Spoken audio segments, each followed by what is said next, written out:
Capítulo 31. Dia 21. O Polo Sul. Harry e Raquel estavam no museu, na proa do navio de madeira frão, observando um grupo de japoneses tirando fotos de cordas e mastros. Enquanto isso, em meio a sorrisos e sinais afirmativos com a cabeça, ignoravam a explicação do guia de que aquela embarcação simples não só havia transportado Fridtjof Nansen em sua tentativa mal-sucedida de ser o primeiro homem a chegar ao Polo Norte em 1893, mas também Roald Amundsen, quando este, em 1911, venceu Scott na corrida para ser o primeiro a chegar ao Polo Sul. Esqueci meu relógio na sua mesinha de cabeceira, disse Raquel. É um truque antigo, disse Harry. Quer dizer que vai ter que voltar para buscar. Ela pôs a mão por cima da mão dele na balustrada, fazendo um movimento negativo com a cabeça. Eu ganhei de Matias no meu aniversário. Que eu esqueci, pensou Harry. Vamos sair amanhã à noite, e ele vai me perguntar se eu não estiver com o relógio. E você sabe como sou em matéria de mentir. Será que você? Deixe-o antes das 4, disse ele. Obrigada. Vou para o trabalho. Mas deixe o relógio na casinha do passarinho na parede ao lado da porta. Lá. Ela não precisava dizer mais nada. Era onde Raquel costumava deixar a chave de casa, quando ele chegava depois de ela já ter ido deitar. Harry bateu com a mão no balaustre. De acordo com o AVSTP, o erro de Roald Amundsen é ter ganhado. Ele acha que as melhores histórias são sobre perdedores. Raquel não respondeu. Talvez sirva de consolo, disse Harry. Vamos? A neve caía lá fora. Então acabou agora? Perguntou ela. Até a próxima vez? Ele a olhou de relance, só para se assegurar de que era sobre o boneco de neve e não sobre eles que ela estava falando. Não sabemos onde estão os corpos, disse ele. Passei na cela dela hoje de manhã antes de ir ao aeroporto, mas ela não quer falar. Fica com o olhar distante, como se não houvesse ninguém ali. Você avisou alguém que ia para Bergen sozinho? Perguntou ela. Do nada. Harry fez que não. Por que não? Bem, começou Harry. Eu podia estar enganado. E, se fosse o caso, poderia ter retornado quietinho sem passar vergonha. Não foi por isso. Harry olhou para ela. Raquel parecia mais triste que ele. Para falar a verdade, não faço ideia, disse ele. Acho que tinha esperanças de que, de uma forma ou de outra, não fosse ela. Por ela ser como você, por que você poderia ter sido ela? Harry nem conseguiu se lembrar de ter contado a Raquel que eles eram tão parecidos. Ela parecia tão só e assustada, disse Harry, sentindo flocos de neve arderem em seus olhos. Como alguém que se perdeu no crepúsculo. Merda, merda, merda. Ele piscou e sentiu choro, como um punho fechado, ameaçando subir pela garganta. Será que estava tendo um colapso nervoso? Ele congelou ao sentir a mão quente de Raquel em seu pescoço. Você não é ela, Harry. Você é diferente. Sou. Ele esboçou um sorriso torto e afastou a mão dela. Você não mata pessoas inocentes, Harry. Harry declinou a oferta de uma carona e pegou o ônibus. Ele olhou os flocos de neve e o fiord pela janela e pensou como Raquel só no último momento havia inserido a palavra inocentes. Harry estava prestes a abrir o portão na Sophie quando se lembrou de que não tinha café, e voltou caminhando 50 metros até a mercearia Niazi. Raro ver você a essa hora do dia, disse ali, recebendo dinheiro. Folga, explicou Harry. Que clima, hein? Dizem que vai cair meio metro de neve nas próximas 24 horas. Harry mexeu o vidro de café. Acabei assustando Salma e Mohamed no pátio outro dia.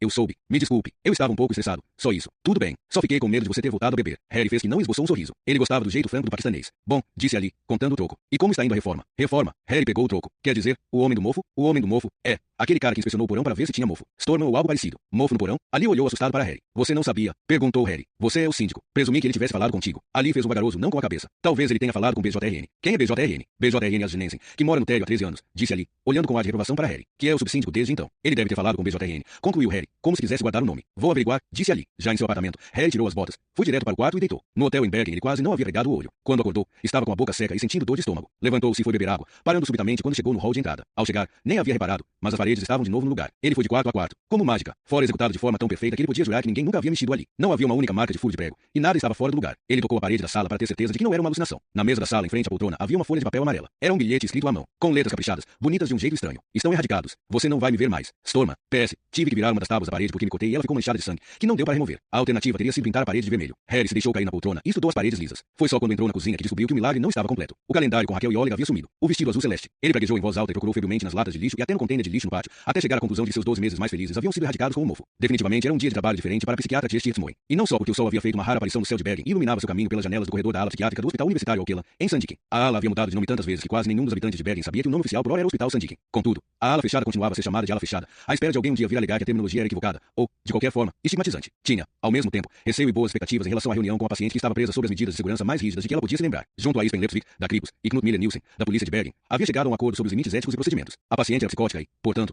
não podia ser submetida a um interrogatório policial. Gestia era psiquiatra e, desse modo, capacitada a conversar com a paciente, porém apenas para defender os interesses da mesma, e não com o propósito de um interrogatório policial. E, por fim, havia o sigilo profissional. Stirtsmoen teria que avaliar por si própria quais informações surgidas nas conversas seriam significativas para a investigação a ponto de serem levadas adiante. De qualquer modo, essas informações não poderiam ser usadas num processo judicial, pois vinham de uma pessoa psicótica. Em suma, estavam pisando em um campo minado jurídico e ético onde o mais leve pisar em falso podia ter consequências catastróficas, visto que tudo o que ela fizesse seria minuciosamente examinado pelo sistema judiciário e pela mídia. Um enfermeiro e um policial fardado estavam em frente à porta branca da sala de consulta. Gestia apontou para seu crachá preso no jaleco branco, e o policial abriu a porta. Haviam combinado que o enfermeiro ia ficar monitorando o que acontecia na sala e, caso necessário, soaria o alarme. Stirtsmoen sentou-se na cadeira e olhou para a paciente. Era difícil imaginar que aquela mulher pudesse representar algum perigo, magra como estava, os cabelos caindo sobre o rosto, pontos pretos onde o canto da boca rasgado fora costurado e olhos bem regalados que, com incomensurável pavor, pareciam enxergar algo que Stirtsmoen não podia ver. Pelo contrário, a mulher parecia tão incapaz de qualquer ação que dava a impressão de que tombaria com um simples sopro. O fato de aquela mulher ter matado pessoas a sangue frio era simplesmente incompreensível. As coisas assim eram sempre incompreensíveis. Olá, saudou a psiquiatra. Sou Gesti. Nenhuma resposta. Qual você acha que é o seu problema? Perguntou ela. A pergunta vinha diretamente do manual para conversas com pessoas psicóticas. A alternativa seria: de que forma você acha que posso ajudar? Continuou sem resposta. Nesta sala, você está totalmente segura. Aqui, ninguém vai te machucar. Eu não vou te machucar. Aqui dentro você está totalmente segura. Essa afirmação ia, de acordo com o manual, tranquilizar uma pessoa psicótica. Porque uma psicose se tratava, primordialmente, de um medo sem limites. Stirtsmoen sentiu-se como uma aeromoça passando as instruções de segurança antes de decolar, de modo mecânico e rotineiro. Mesmo em rotas que cruzam os desertos mais secos, demonstra-se o uso de coletes salva-vidas. Porque isso manifesta o que os passageiros querem ouvir.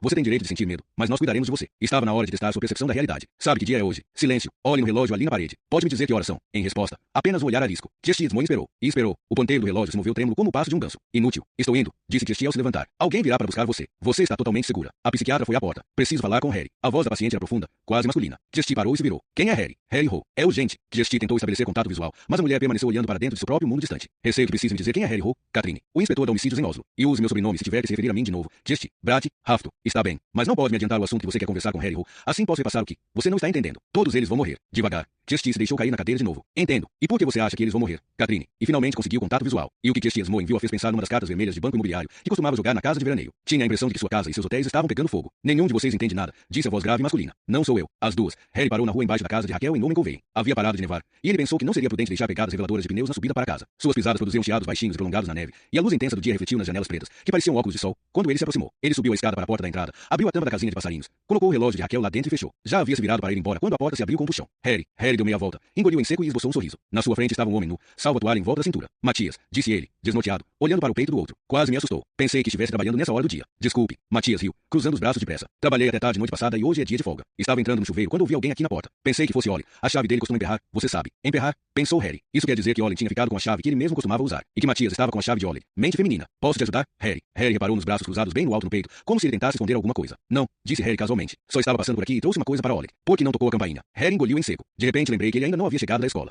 Como você sabia? Harry acenou para Matias como que para confirmar que era uma pergunta apropriada. Não havia um pingo de suspeita no rosto amigável e franco de Matias. Apenas um desejo sincero de ter uma explicação para algo que não entendia direito. A neve, disse Harry. A neve. Parou de nevar há 2 horas. E não tem pegadas na escada. Uau! Exclamou Matias com entusiasmo. Isso é que é empregar raciocínio dedutivo no dia a dia. Você é investigador mesmo? Não resta dúvida. Harry soltou um riso forçado. Os braços cruzados de Matias tinham descido um pouco, e ele pôde ver o que Raquel quis dizer com a peculiaridade corporal do namorado. Onde se esperava ver 2 mamilos, a pele era contínua, branca e lisa. É hereditário, disse Matias, que claramente havia acompanhado o olhar de Harry. Meu pai também não tinha. É raro, mas totalmente inofensivo. E para que nós, homens, precisamos deles. Não precisamos, de fato, respondeu Harry e sentiu as orelhas arderem. Quer que eu dê a tal coisa para Ollie? O olhar de Harry vagou. Passou automaticamente pela casinha dos passarinhos antes de continuar. Passo para deixar outra hora, disse Harry, fazendo uma careta que esperou inspirar confiança. Vá tomar seu banho. Ok, até mais. A primeira coisa que Harry fez após sentar-se no carro foi bater as 2 mãos no volante e praguejar bem alto. Ele havia se comportado como um ladrãozinho de 12 anos pego em flagrante, mentindo na cara de Matias, mentindo, rastejando e sendo um merda. Ele acelerou e soltou a embreagem bruscamente para punir o carro. Não tinha energia para pensar nisso agora. Precisava focar em outras coisas, mas não conseguia. E associações caóticas voaram por seus pensamentos enquanto dirigia rumo ao centro. Ele pensou em imperfeição, em mamilos vermelhos e achatados, parecendo manchas de sangue na pele nua, em manchas de sangue na madeira bruta. E por algum motivo qualquer surgiram as palavras do homem do mofo.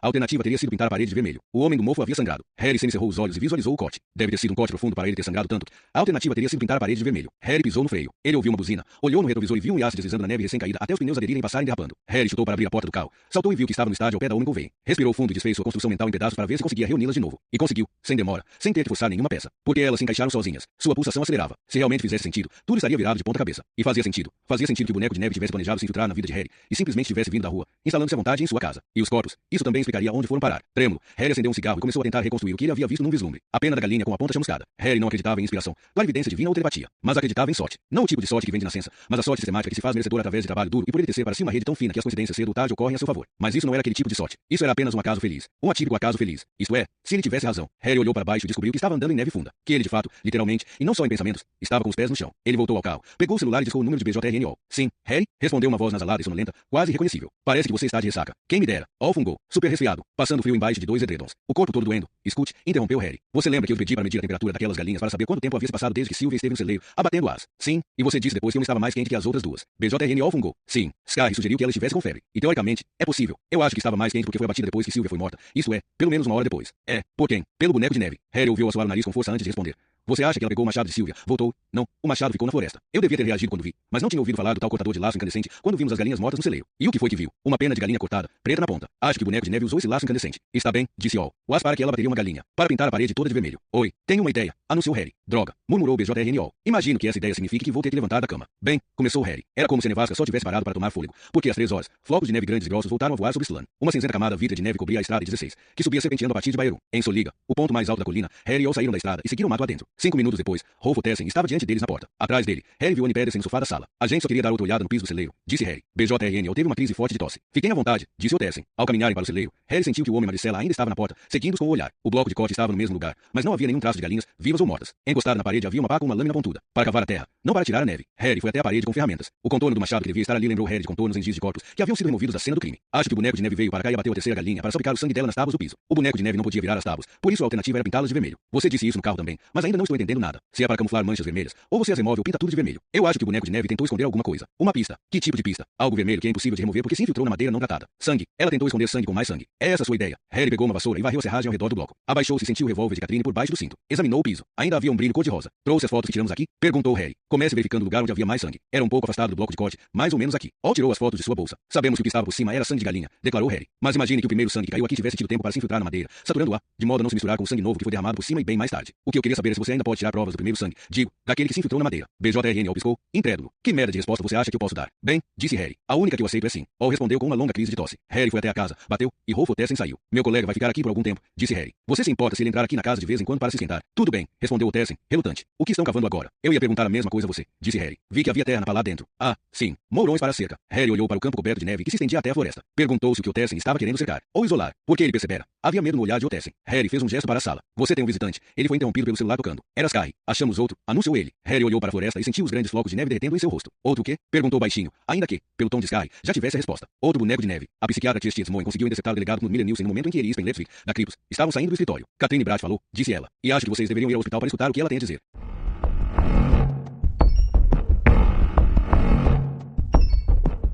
Capítulo 32. Dia 21. Os tanques. Sky pisava nas pegadas na neve que levavam até a floresta, seguido por Harry. A tarde que escurecia tão cedo anunciava que o inverno estava para chegar. Acima dele cintilava a torre de comunicação de Triva. E, abaixo, Oslo reluzia. Harry tinha vindo direto de Soliga, deixando o carro no grande estacionamento vazio, onde os estudantes recém-formados se reuniam como lemmings toda a primavera para a ensinação obrigatória dos rituais adultos da espécie. Danças em volta da fogueira, entorpecimento com bebidas alcoólicas e sexo desvairado sem limites. A celebração da formatura de Harry havia sido diferente. Apenas dois companheiros, Bruce Springsteen e Independence Day, berrando do seu rádio no topo do bunker alemão na praia de Nordratan. Foi descoberto por um passante, disse Sky. E ele julgou necessário avisar a polícia que havia um boneco de neve na floresta. Ele estava com seu cachorro, e foi o animal quem, bem, é melhor você ver. Chegaram a uma clareira. Um jovem se endireitou ao avistar Sky e Harry e veio ao encontro dos dois. Thomas ele, da divisão de pessoas desaparecidas, disse ele. Estamos contentes por você estar aqui. Oh, surpreso, Harry olhou para o jovem policial, mas viu que ele falava com sinceridade. Harry viu os peritos técnicos trabalhando no topo da colina na sua frente. Sky se agachou por baixo da fita de isolamento laranja, e Harry passou por cima dela. Um caminho demarcado indicava onde podiam pisar para não destruir pistas técnicas ainda intactas. Os peritos perceberam a chegada de Harry e Sky. Calados, deram espaço para eles passarem, como se tivessem esperado por isso, uma chance de mostrar, de ver suas reações. Puta merda, disse Sky, dando um passo para trás. Harry sentiu a cabeça esfriar, como se todo o sangue tivesse saído do cérebro, deixando uma sensação dormente e inerte de vazio. Não eram os detalhes, porque, à primeira vista, a mulher nua não parecia estar brutalmente mutilada. Não como Sylvia Otessen ou Jet Hafto. O que o deixou apavorado de verdade foi a construção, a essência estudada, intencionada e cruel do arranjo. O cadáver estava em cima de duas grandes bolas de neve que haviam sido colocadas uma por cima da outra, encostadas ao tronco de uma árvore, como o esboço de um boneco de neve. O corpo se inclinava contra o tronco, mas, se escorregasse de lado, seria repuxado por um fio de aço preso no galho grosso logo acima de sua cabeça. O fio terminava num laço rígido em volta do pescoço, dobrado de modo a não tocar nos ombros ou no pescoço, como se estivesse congelado no momento em que laçou perfeitamente a presa. Os braços estavam amarrados nas costas. Os olhos e a boca da mulher estavam fechados,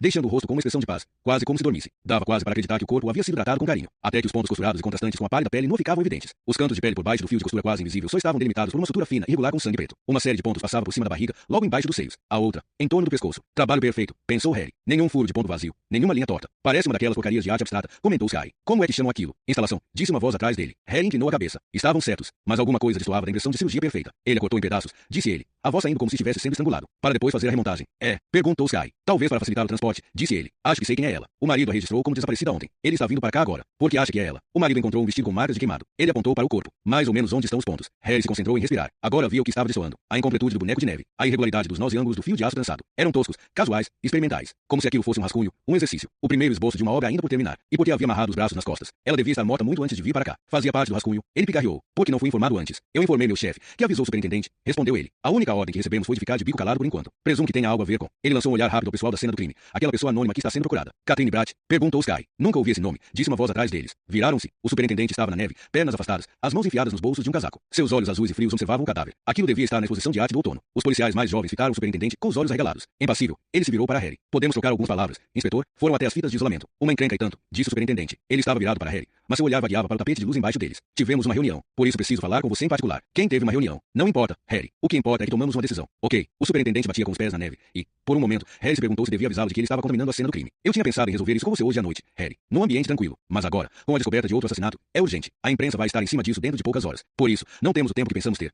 E precisamos revelar quem é o boneco de neve. E explicar como Catherine Bratt conseguiu entrar na corporação e operar sem o nosso conhecimento. A diretoria assume a responsabilidade. É claro. É para isso que serve a diretoria. Certo. Do que é que você está falando afinal, chefe? Da credibilidade da polícia de Oslo. Merda está sujeita à gravidade, Harry. Quanto mais de cima ela cai, mais tem poder de sujar a corporação inteira. Que indivíduos do baixo escalão cometam deslizes é perdoável. Mas, se as pessoas perdem a confiança na ideia de que a corporação seja administrada com um mínimo de competência, de que haja certo controle, então estamos perdidos. Imagino que você entenda o que está em jogo, Harry. Estou com pressa, chefe. O olhar do superintendente parou de vaguear sobre a cidade e se fixou no inspetor. Sabe o que quer dizer kamikaze? Harry trocou o peso do pé. Ser japonês e ter sofrido uma lavagem cerebral para chocar seu avião contra um porta-aviões americano. Era o que eu achava também. Mas Gunnar Hagen conta que os japoneses nunca usaram essa palavra e que os decifradores de códigos do exército norte-americano interpretaram aquilo errado. Kamikaze é o nome de um tufão que salvou os japoneses numa batalha contra os mongóis em alguma ocasião no século XII. Traduzido ao pé da letra quer dizer vento divino. Pitoresco, não acha? Harry não respondeu. Precisamos de um vento desses agora, disse o superintendente. Harry fez um longo sim com a cabeça. Estava entendendo. Vocês querem alguém para assumir a culpa por ter empregado Catherine Bratt, por ela não ter sido desmascarada. Resumindo, para a merda toda, não gosto nem um pouco de pedir para alguém se sacrificar desse modo. Especialmente quando o sacrifício desse alguém significa salvar a própria pele. Mas é preciso lembrar que se trata de algo maior do que os indivíduos em si. O superintendente voltou a olhar para a cidade. O formigueiro, Harry. O trabalho duro, a lealdade, o sacrifício às vezes sem sentido. É o formigueiro que faz valer a pena. Harry passou a mão sobre o rosto. Traição. Covardia. Ele tentou engolir a ira. Convencer a si mesmo de que o superintendente tinha razão. Era necessário sacrificar alguém. E a culpa devia ficar no nível mais baixo possível. Justo. De fato, ele devia ter desmascarado Catherine Bratt antes. Harry se endireitou. De forma estranha. Sentiu alívio. Há muito tempo ele já sentia que seria assim que as coisas acabariam para ele. Já aceitava isso como um fato. Da mesma forma como os colegas da sociedade dos policiais mortos haviam saído de cena. Sem fanfarras e honrarias. Sem nada além do respeito próprio e do respeito daqueles que os conheciam. Dos poucos que sabiam do que se tratava. O formigueiro. Entendo. Concluiu Harry. E aceito. Preciso ser instruído sobre como vocês gostariam que isso acontecesse. Mas, de qualquer maneira, acho que devemos adiar a coletiva de imprensa por mais algumas horas, até termos mais informações. O superintendente fez que não. Harry, você não está entendendo. Talvez haja novos dados no caso. Não é você quem vai colocar a cabeça a prêmio. Vamos verificar se... Harry se calou. O que foi que você disse, chefe? A sugestão original era você, mas Gunnar Hagen não aceitou. Então é ele quem vai levar a culpa. Ele está na sala dele agora, escrevendo seu pedido de demissão. Só queria te informar, para você saber antes da coletiva de imprensa. Hagen? Perguntou Harry. Um bom soldado, disse o superintendente, dando um tapa nas costas de Harry. Já vou. A coletiva começa às 8 no salão principal. Ok? Harry viu as costas do superintendente se afastar e sentiu o celular vibrando no bolso do casaco. Ele olhou para o display antes de atender. Love me tender, disse BJNO. Estou no Instituto de Perícia Técnica. O que você tem aí? Tinha sangue humano na madeira. A mulher do laboratório diz que infelizmente o sangue é muitíssimo superestimado como fonte de DNA.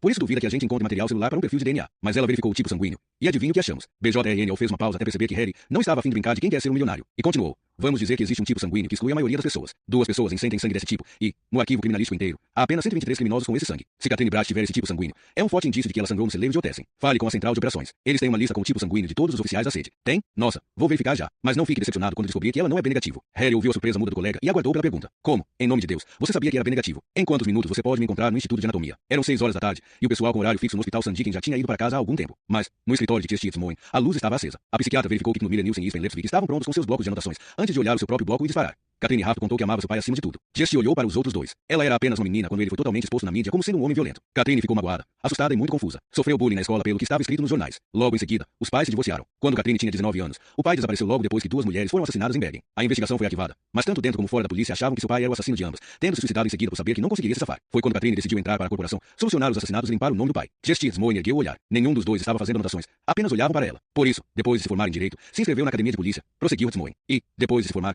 começou a trabalhar na divisão de combate à violência, onde em pouco tempo, durante suas horas livres, começou a rever o caso do pai, até que isso foi descoberto e descontinuado, e Catherine pediu transferência para a divisão de crimes sexuais. Correto, correto, disse Miller Nielsen. Cuidaram para que ela nem chegasse perto do caso do pai. Por isso Catherine começou a investigar casos relacionados. E, ao pesquisar os relatórios de pessoas desaparecidas do país inteiro, fez uma descoberta interessante. Justamente nos anos posteriores ao sumiço do seu pai, desaparecimentos de mulheres foram registrados em circunstâncias com vários traços em comum com Johnny Atlan e seu pai. Jesse Smoen virou a página. Mas, para continuar, Catherine precisava de ajuda, e ela sabia que não conseguiria isso em Bergen. Consequentemente, resolveu colocar no caso alguém que tivesse experiência com serial killers. Porém, obviamente, tinha que acontecer sem que ninguém soubesse que era ela, a própria filha de Hafto, por trás daquilo. Sven Lepsvik, da Kripos, balançou a cabeça devagar, e Jesse continuou. Depois de uma pesquisa meticulosa, a escolha caiu no inspetor Harry Hole da divisão de homicídios de Oslo. Ela lhe mandou uma carta, assinando com o título enigmático de boneco de neve com o intuito de aguçar a curiosidade dele e porque os bonecos de neve haviam sido mencionados em vários depoimentos de testemunhas relacionadas aos desaparecimentos. Um boneco de neve também havia sido mencionado nas anotações do pai dela sobre o assassinato no topo da montanha Ulriken. Quando a divisão de homicídios de Oslo anunciou uma vaga, destacando que queria uma mulher, ela se candidatou e foi chamada para uma entrevista. Disse que lhe ofereceram o cargo antes mesmo de ela se sentar. Smoen parou, mas, como os outros dois nada disseram, prosseguiu. Já no primeiro dia, Catherine fez questão de entrar em contato com Harry Hole para poder participar da investigação. Com tudo que ela já sabia sobre Hole e o caso, foi relativamente fácil para ela manipular o inspetor e guiá-lo a Bergen e ao desaparecimento de Jet Hafto. E, com a ajuda de Hole, ela também pôde encontrar o pai, dentro de um freezer em Finley. Jesse tirou os óculos. Não é preciso muita imaginação para entender que tal experiência de vida cria base para uma reação psicológica. O estresse foi se tornando ainda pior quando, por 3 vezes, ela acreditou que o assassino tivesse sido desmascarado. Primeiro foi Idar Vetlesen, então um tal de Jesse conferiu suas anotações. Philip Becker. E, por fim, AVSTP, só para descobrirem que era a pessoa errada toda vez. Ela tentou forçar uma confissão de STP, mas desistiu ao perceber que ele não era o homem que ela procurava. Quando ouviu os colegas da polícia chegando ao local, ela fugiu. Catherine alega que não podia ser presa antes de terminar seu trabalho. Quer encontrar o verdadeiro culpado. A essa altura, podemos dizer com segurança que ela já estava profundamente dentro do quadro psicótico. Ela então voltou para Finney, convencida de que Harry deduziria que ela estava lá. E, de fato, estava certa. Quando ele chegou, ela o desarmou para que Harry escutasse enquanto ela o instruía sobre como prosseguir com a investigação. Desarmou? Perguntou Miller Nielsen. Ficamos sabendo que ela se entregou sem resistência. Ela disse que a ferida no canto da boca foi causada por Harry Hole, pegando-a desprevenida, disse Jesse Smoen. Podemos acreditar numa pessoa psicótica. Ela não está mais psicótica, afirmou Smoen com convicção. Devemos mantê-la sob observação por mais alguns dias, mas depois vocês devem estar preparados para recebê-la de volta. Isto é, se ainda considerarem suspeita. A última observação ficou pairando no ar até Sven Lepsvik se inclinar sobre a mesa. Isso quer dizer que você acredita que Catherine Bratt esteja dizendo a verdade. Não cabe à minha área de especialidade ter alguma opinião sobre isso, declarou Smoen, fechando seu caderno de anotações. E se eu não perguntar a você como especialista? Smoen mostrou um breve sorriso. Acho que deve continuar acreditando no que já acredita, inspetor. BJRNO havia percorrido a pé o curto caminho entre o Instituto de Perícia Técnica e o de Anatomia, e estava esperando na garagem quando Harry chegou de carro vindo de Triva. Com estava o técnico de roupa verde cheio de argolinhas, o mesmo que havia empurrado um cadáver da última vez que Harry estivera ali. Lundell Jensen não está aqui hoje, informou Al. Talvez você possa nos mostrar o lugar, disse Harry ao técnico de uniforme verde. Não temos permissão de mostrar, começou, mas foi interrompido por Harry. Qual é o seu nome? Kai Roble. Ok, Roble, disse Harry, mostrando sua credencial. Eu te dou permissão. Roble deu de ombros e abriu a porta. Tiveram sorte por achar alguém aqui. Costuma ficar vazio depois das 5. Achei que vocês faziam muitas horas extras, disse Harry. Roble fez que não com a cabeça. Não no porão com os defuntos. A gente prefere trabalhar aqui durante o dia. Ele sorriu, embora não parecesse satisfeito. O que querem ver? Os cadáveres mais recentes. O técnico destrancou a porta e os levou por outras duas até uma sala ladrilhada com 8 tanques rebaixados, 4 em cada lado de um corredor pequeno. Cada tanque estava coberto com uma tampa de metal. Estão ali embaixo, disse Roble. 4 em cada tanque. Os tanques estão cheios de álcool. Puríssimo, disse o baixinho. É impossível dizer se o técnico havia entendido mal de propósito, mas respondeu. 40% sem aditivos. 32 defuntos então, disse Harry. Só isso. Temos em torno de 40, mas esses são os mais recentes. Eles costumam deixá-los aqui por um ano antes de começarmos a usá-los. Como é que trazem os corpos até aqui? Com o carro da funerária. Alguns a gente mesmo busca. E vocês os trazem para cá pela garagem. Exato. E o que acontece depois? O que acontece? Bem, a gente os prepara, fazendo um furo sobre a coxa, onde é injetada uma mistura fixadora. Assim são preservados. Depois fazemos uma plaquinha de metal com o número que está nos documentos. Que documentos? Os que acompanham o cadáver. São arquivados no escritório lá em cima. Prendemos uma plaquinha ao dedo do pé, uma ao dedo da mão e outra à orelha. Tentamos também manter registradas as partes do cadáver que são partidas, para que o corpo possa ser cremado o mais inteiro possível quando chegar a hora. Vocês conferem regularmente os cadáveres com os documentos? Conferir? Ele coçou a cabeça. Só quando temos que transportá-los. A maioria dos cadáveres é um tiro aqui em Oslo. Por isso fornecemos para as universidades de Trondheim e Bergen quando eles não têm o suficiente. Então vocês podem ter corpos que não deviam estar aqui? Ah, não, não. Todos que estão aqui doaram seu próprio corpo para o instituto via testamento. É isso que eu queria saber, disse Harry, agachando-se ao lado de um dos tanques. O quê? Escute, Roble. Vou fazer uma pergunta hipotética, e quero que pense com cuidado antes de responder. Está bem? O técnico imediatamente afirmou com um breve aceno. Harry ergueu seus 190 centímetros. Seria possível que alguém com acesso a essas salas pudesse transportar cadáveres para cá à noite, pela garagem, colocar plaquinhas metálicas com números fictícios, botar o cadáver num desses tanques e contar como sendo bastante improvável que isso seja descoberto. Kai Roble hesitou, coçou a cabeça mais um pouco, passou um dedo ao longo da fileira de argolinhas na orelha. Harry apoiou o próprio peso no outro pé. All esperou, boquiaberto. De certo modo, não há nada que impeça isso, disse Roble. Nada que impeça. Roble fez um gesto negativo e soltou uma risada curta. Puta merda. O pior é que isso seria perfeitamente possível. Sendo assim, gostaria de ver esses corpos agora. Roble olhou para o inspetor alto. Aqui, agora. Pode começar no fundo à esquerda. Então acho que preciso ligar para alguém autorizar. Se quiser atrasar nossa investigação de assassinato, fique à vontade. Assassinato? Roble semicerrou um olho. Já ouviu falar do boneco de neve? Roble piscou 2 vezes. Virou-se. Foi até as correntes de aço que pendiam de uma polia motorizada no teto. Puxou aço com um ruído bem alto e prendeu os 2 ganchos da placa metálica do tanque. Pegou o controle remoto e apertou. A polia começou a zunir, enrolando a corrente. A tampa do tanque se elevou devagar, sob o olhar atento de Harry e All. Havia 2 placas horizontais presas ao lado inferior da tampa, uma por baixo da outra, separadas por uma placa vertical. Em cada lado da parte central havia um cadáver nu e branco. Pareciam bonecas pálidas, impressão reforçada pelos furos retangulares e pretos nas coxas. Quando os cadáveres chegaram à altura do quadril, o técnico apertou o controle remoto e parou a polia. No silêncio que se seguiu, podiam ouvir os suspiros profundos dos pingos de álcool ecoando entre as paredes de ladrilhos brancos. Então, disse Roble. Não, respondeu Harry. O próximo. O técnico repetiu o procedimento. 4 novos cadáveres se ergueram do tanque seguinte. Harry fez um gesto negativo. Quando apareceu o terceiro quarteto, Harry deu um passo para trás. Kai Roble, confundindo a reação do policial com horror, sorriu contente. O que é aquilo? Perguntou Harry, apontando para a mulher sem cabeça. Provavelmente um retorno de uma das outras universidades. Respondeu Roble. Os nossos costumam estar inteiros. Harry se agachou e tocou o cadáver. Estava frio. E tinha uma consistência artificial devido ao líquido fixador. Percorreu um dedo pelo corte no pescoço. Estava liso. E a carne, pálida. Usamos bisturi na extremidade e depois um serrote fino. Explicou o técnico. Harry se inclinou sobre o cadáver. Pegou o braço direito da mulher e a puxou para si de modo que a parte superior do corpo ficou de lado. O que está fazendo? Exclamou Roble. Está vendo alguma coisa nas costas dela? Perguntou Harry a All, que estava do outro lado do cadáver. All confirmou. Uma tatuagem. Parece uma bandeira. Qual? Não faço ideia. Verde, amarelo e vermelho. Com um pentagrama no centro. Etiópia, disse Harry, soltando a mulher que caiu, retornando à posição anterior. Essa mulher não doou seu corpo, mas foi doada, por assim dizer. Essa aqui é Sylvia Otersen. Kai Roble não parou de piscar, como se esperasse perder algo se não piscasse o suficiente. Harry pôs a mão no ombro dele e falou. Chame quem tem acesso à documentação dos cadáveres e confie a todos que vocês têm. Agora, preciso ir. O que está havendo? Perguntou All. Sinceramente, não estou entendendo nada. Tente, disse Harry. Esqueça tudo que acreditava saber e tente. Está bem, mas o que está acontecendo? Existem 2 respostas para essa pergunta, disse Harry. Uma é que estamos apertando o cerco ao boneco de neve. E a outra, não faço ideia.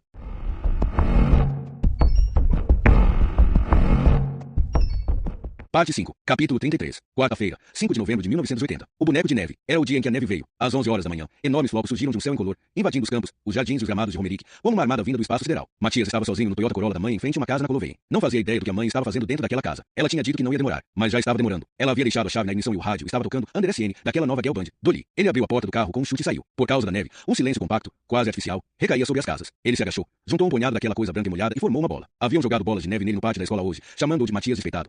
Os supostos colegas de classe da 7A. Ele odiava a escola. Odiava ter 13 anos. Tudo havia começado depois da primeira aula de educação física, ao descobrirem que ele não tinha mamilos. De acordo com o médico, podia ser hereditário. E ele havia feito exames para algumas doenças. A mãe tinha contado a Matias e ao pai dele que seu avô, que morrera quando ela era pequena, também não tivera mamilos. Mas, olhando nos álbuns de fotografia da avó materna, Matias havia encontrado uma foto do avô durante a colheita, onde ele estava de calças com suspensórios e o torso nu. E a foto não deixava dúvidas de que ele tivera mamilos. Matias compactou a bola de neve entre as mãos. Ele queria jogá-la em alguém. Com força suficiente para doer. Mas não havia em quem jogar. Ele podia fazer alguém em quem jogar. Colocou a bola de neve dura no chão ao lado da garagem. Começou a enrolá-la. Os cristais de neve se engatavam uns nos outros. Depois de dar uma volta no jardim empurrando a bola de neve, ela já estava na altura do seu umbigo, deixando aparente gramado marrom por baixo da neve. Ele continuou empurrando. Quando não conseguiu mais empurrar, começou a fazer outra. Também ficou grande. A duras penas conseguiu colocá-la em cima da primeira bola. Depois fez uma cabeça, trepou no boneco de neve e a colocou no topo. O boneco de neve estava ao lado de uma das janelas da casa. Vinha o ruído de lá. Ele quebrou alguns galhos da macieira e os enfiou na lateral do boneco. Cavando, encontrou pedrinhas na frente da porta, trepou de novo no boneco e fez 2 olhos e um sorriso. Então, enganchou as coxas em volta da cabeça dele, sentado nos ombros do boneco, olhou pela janela. No quarto iluminado havia um homem com o torso nu, movendo o quadril para frente e para trás, de olhos fechados, como se estivesse dançando. Da cama em frente a ele se projetava um par de pernas afastadas. Matias não podia ver, mas sabia que era Sara, que era a mamãe, que estavam transando. Matias apertou as coxas em volta da cabeça de neve, sentindo frio entre as pernas. Não conseguia respirar, como se um cabo de aço estivesse se apertando em torno de seu pescoço. Sem parar, o quadril do homem batia contra o da mãe. Matias olhou fixamente para o torso do homem lá dentro, enquanto uma sensação de dormência se espalhava das pernas até a barriga, até alcançar a cabeça. O homem estava enfiando o pau nela, como faziam nas revistas. Logo, o homem ia jorrar seu sêmen dentro da mãe dele. E o homem não tinha mamilos. De repente, o homem parou, e então seus olhos estavam abertos, olhando diretamente para Matias. Matias soltou os joelhos, se deixou deslizar por trás do boneco de neve e ficou ali sentado, encolhido e bem quietinho, enquanto esperava. Sua cabeça estava a mil. Ele era um menino esperto, inteligente, sempre disseram isso a ele. Diferente, mas com excelentes faculdades mentais, tinham dito os professores. Assim, todos os pensamentos estavam se encaixando, como peças de um quebra-cabeça que ele há tempo tentava compreender. Mas a imagem que surgia ainda era incompreensível, intolerável. Não podia ser assim. Tinha que ser assim. Matias ouviu sua própria respiração ofegante. Era assim. Ele simplesmente sabia disso. Tudo fazia sentido. A frieza da mãe em relação ao pai. As conversas que os dois pensavam que Matias não estava ouvindo. As ameaças e os apelos do pai para que ela ficasse, não apenas por ele mesmo, mas por Matias. Meu Deus, eles tinham um filho juntos, não é? E o riso amargo da mãe, o avô materno no álbum de fotografia e a mentira da mãe. Claro, o menino não tinha acreditado quando Tia, seu colega de classe, dissera que a mãe de Matias despeitado tinha uma amante que morava no alto da colina, segundo o que a tia dele havia contado. Porque Tia era tão idiota quanto os outros e não entendia nada. Nem quando, 2 dias depois, ele encontrou seu gato enforcado no topo do mastro da bandeira na escola. Papai não sabia. Cada parte do corpo de Matias sentiu que papai acreditava que ele era seu filho. E papai jamais poderia saber que não era assim. Nunca. Ele morreria se ficasse sabendo. Matias preferia morrer. Sim, era exatamente o que queria. Ele queria morrer, sumir, se mandar para bem longe da mãe, da escola e de Tia e de tudo. Ele ficou de pé, chutou o boneco de neve e correu para o carro. Ele a levaria consigo. Ela também iria morrer. Quase 40 minutos tinham se passado desde que ela havia entrado na casa. Quando ela saiu, Matias estancou a porta do carro. Tem alguma coisa errada? Perguntou ela. Sim, disse Matias, movendo-se no banco de trás para que ela não o visse pelo retrovisor. Eu vi ele. Como assim? Indagou ela, colocando a chave na ignição, dando a batida. O boneco de neve. E como era esse boneco de neve? O carro pegou com um bramido e ela soltou a embreagem de modo tão brusco que ele quase deixou cair o macaco que agarrava com as mãos. Papai está nos esperando, disse ela. Vamos depressa. Ela ligou o rádio. Apenas um locutor com uma lenga-lenga sobre as eleições de Ronald Reagan. Mas ela aumentou o volume mesmo assim. Passaram por cima do cume da colina, desceram até a rua principal e o rio. No campo em frente, rijas palhas amarelas eram visíveis por cima da neve. Nós vamos morrer, disse Matias. O que você disse? Nós vamos morrer. Ela baixou a voz que vinha do rádio. Ele se preparou, inclinou-se entre os bancos da frente, levantou o braço. Nós vamos morrer, sussurrou ele. Então desferiu o golpe. O macaco acertou na parte de trás da cabeça com um ruído quebradiço. E a mãe não pareceu reagir, apenas se endireitar no assento. Por isso, desferiu outro golpe. E outro. O carro pulou de leve quando o pé dela escorregou da embreagem, mas ainda assim ela não emitiu qualquer som. Talvez a parte responsável pela fala em seu cérebro estivesse quebrada, pensou Matias. No quarto golpe, ele sentiu que a cabeça dela estava cedendo, que havia ficado meio mole. O carro rolou para frente e a velocidade estava regular, mas ele sabia que ela já não estava consciente. O Toyota Corolla de sua mãe cruzou a rua principal sem problemas e continuou pelo outro lado, campo afora. A neve desacelerou o veículo, mas não o suficiente para fazê-lo parar. Por fim, chegou ao largo rio e deslizou para dentro da água preta. Ficou um pouco assim, enviesado, até ser pego pela correnteza, que o fez girar. A água se infiltrou pelas portas e pela carroceria, pelas maçanetas e pelos contornos dos vidros enquanto eles flutuavam rio abaixo. Matias olhou pela janela, acenou para um carro que passava pela rua principal, mas não parecia que alguém o via. A água subiu no carro e, de repente, ouviu a mãe murmurar alguma coisa. Ele olhou para ela, para a parte de trás da cabeça, que tinha feridas profundas sobre o cabelo ensanguentado. Ela se mexia embaixo do cinto de segurança. A água estava subindo depressa, já alcançava os joelhos de Matias. Ele sentiu o pânico chegar. Ele não queria morrer. Não agora. Não assim. Ele lançou o macaco contra a janela lateral. O vidro quebrou e a água jorrou para dentro. Ele subiu no assento e se espremeu pelo vão da parte de cima da janela, atravessando o volume de água que entrava. Uma das suas botas se prendeu no canto da janela. Ele girou o pé e sentiu a bota soltar. Então estava livre e começou a nadar para a terra. Ele viu que um carro havia parado na rua principal, que 2 pessoas tinham saltado e caminhavam pela neve em direção ao rio. Matias nadava bem. Ele era bom em muitas coisas. Então por que ninguém gostava dele? Um homem entrou na água e o pegou assim que ele chegou perto da margem. Matias se deixou afundar na neve. Não por não conseguir ficar em pé, mas por instintivamente saber que era mais esperto agir assim. Ele fechou os olhos e ouviu uma voz agitada bem perto de seu ouvido perguntando se havia outras pessoas no carro. Talvez ainda pudessem salvá-las. Matias acenou negativamente com a cabeça, bem devagar. A voz perguntou se ele tinha certeza. Posteriormente, a polícia iria atribuir o acidente às ruas escorregadias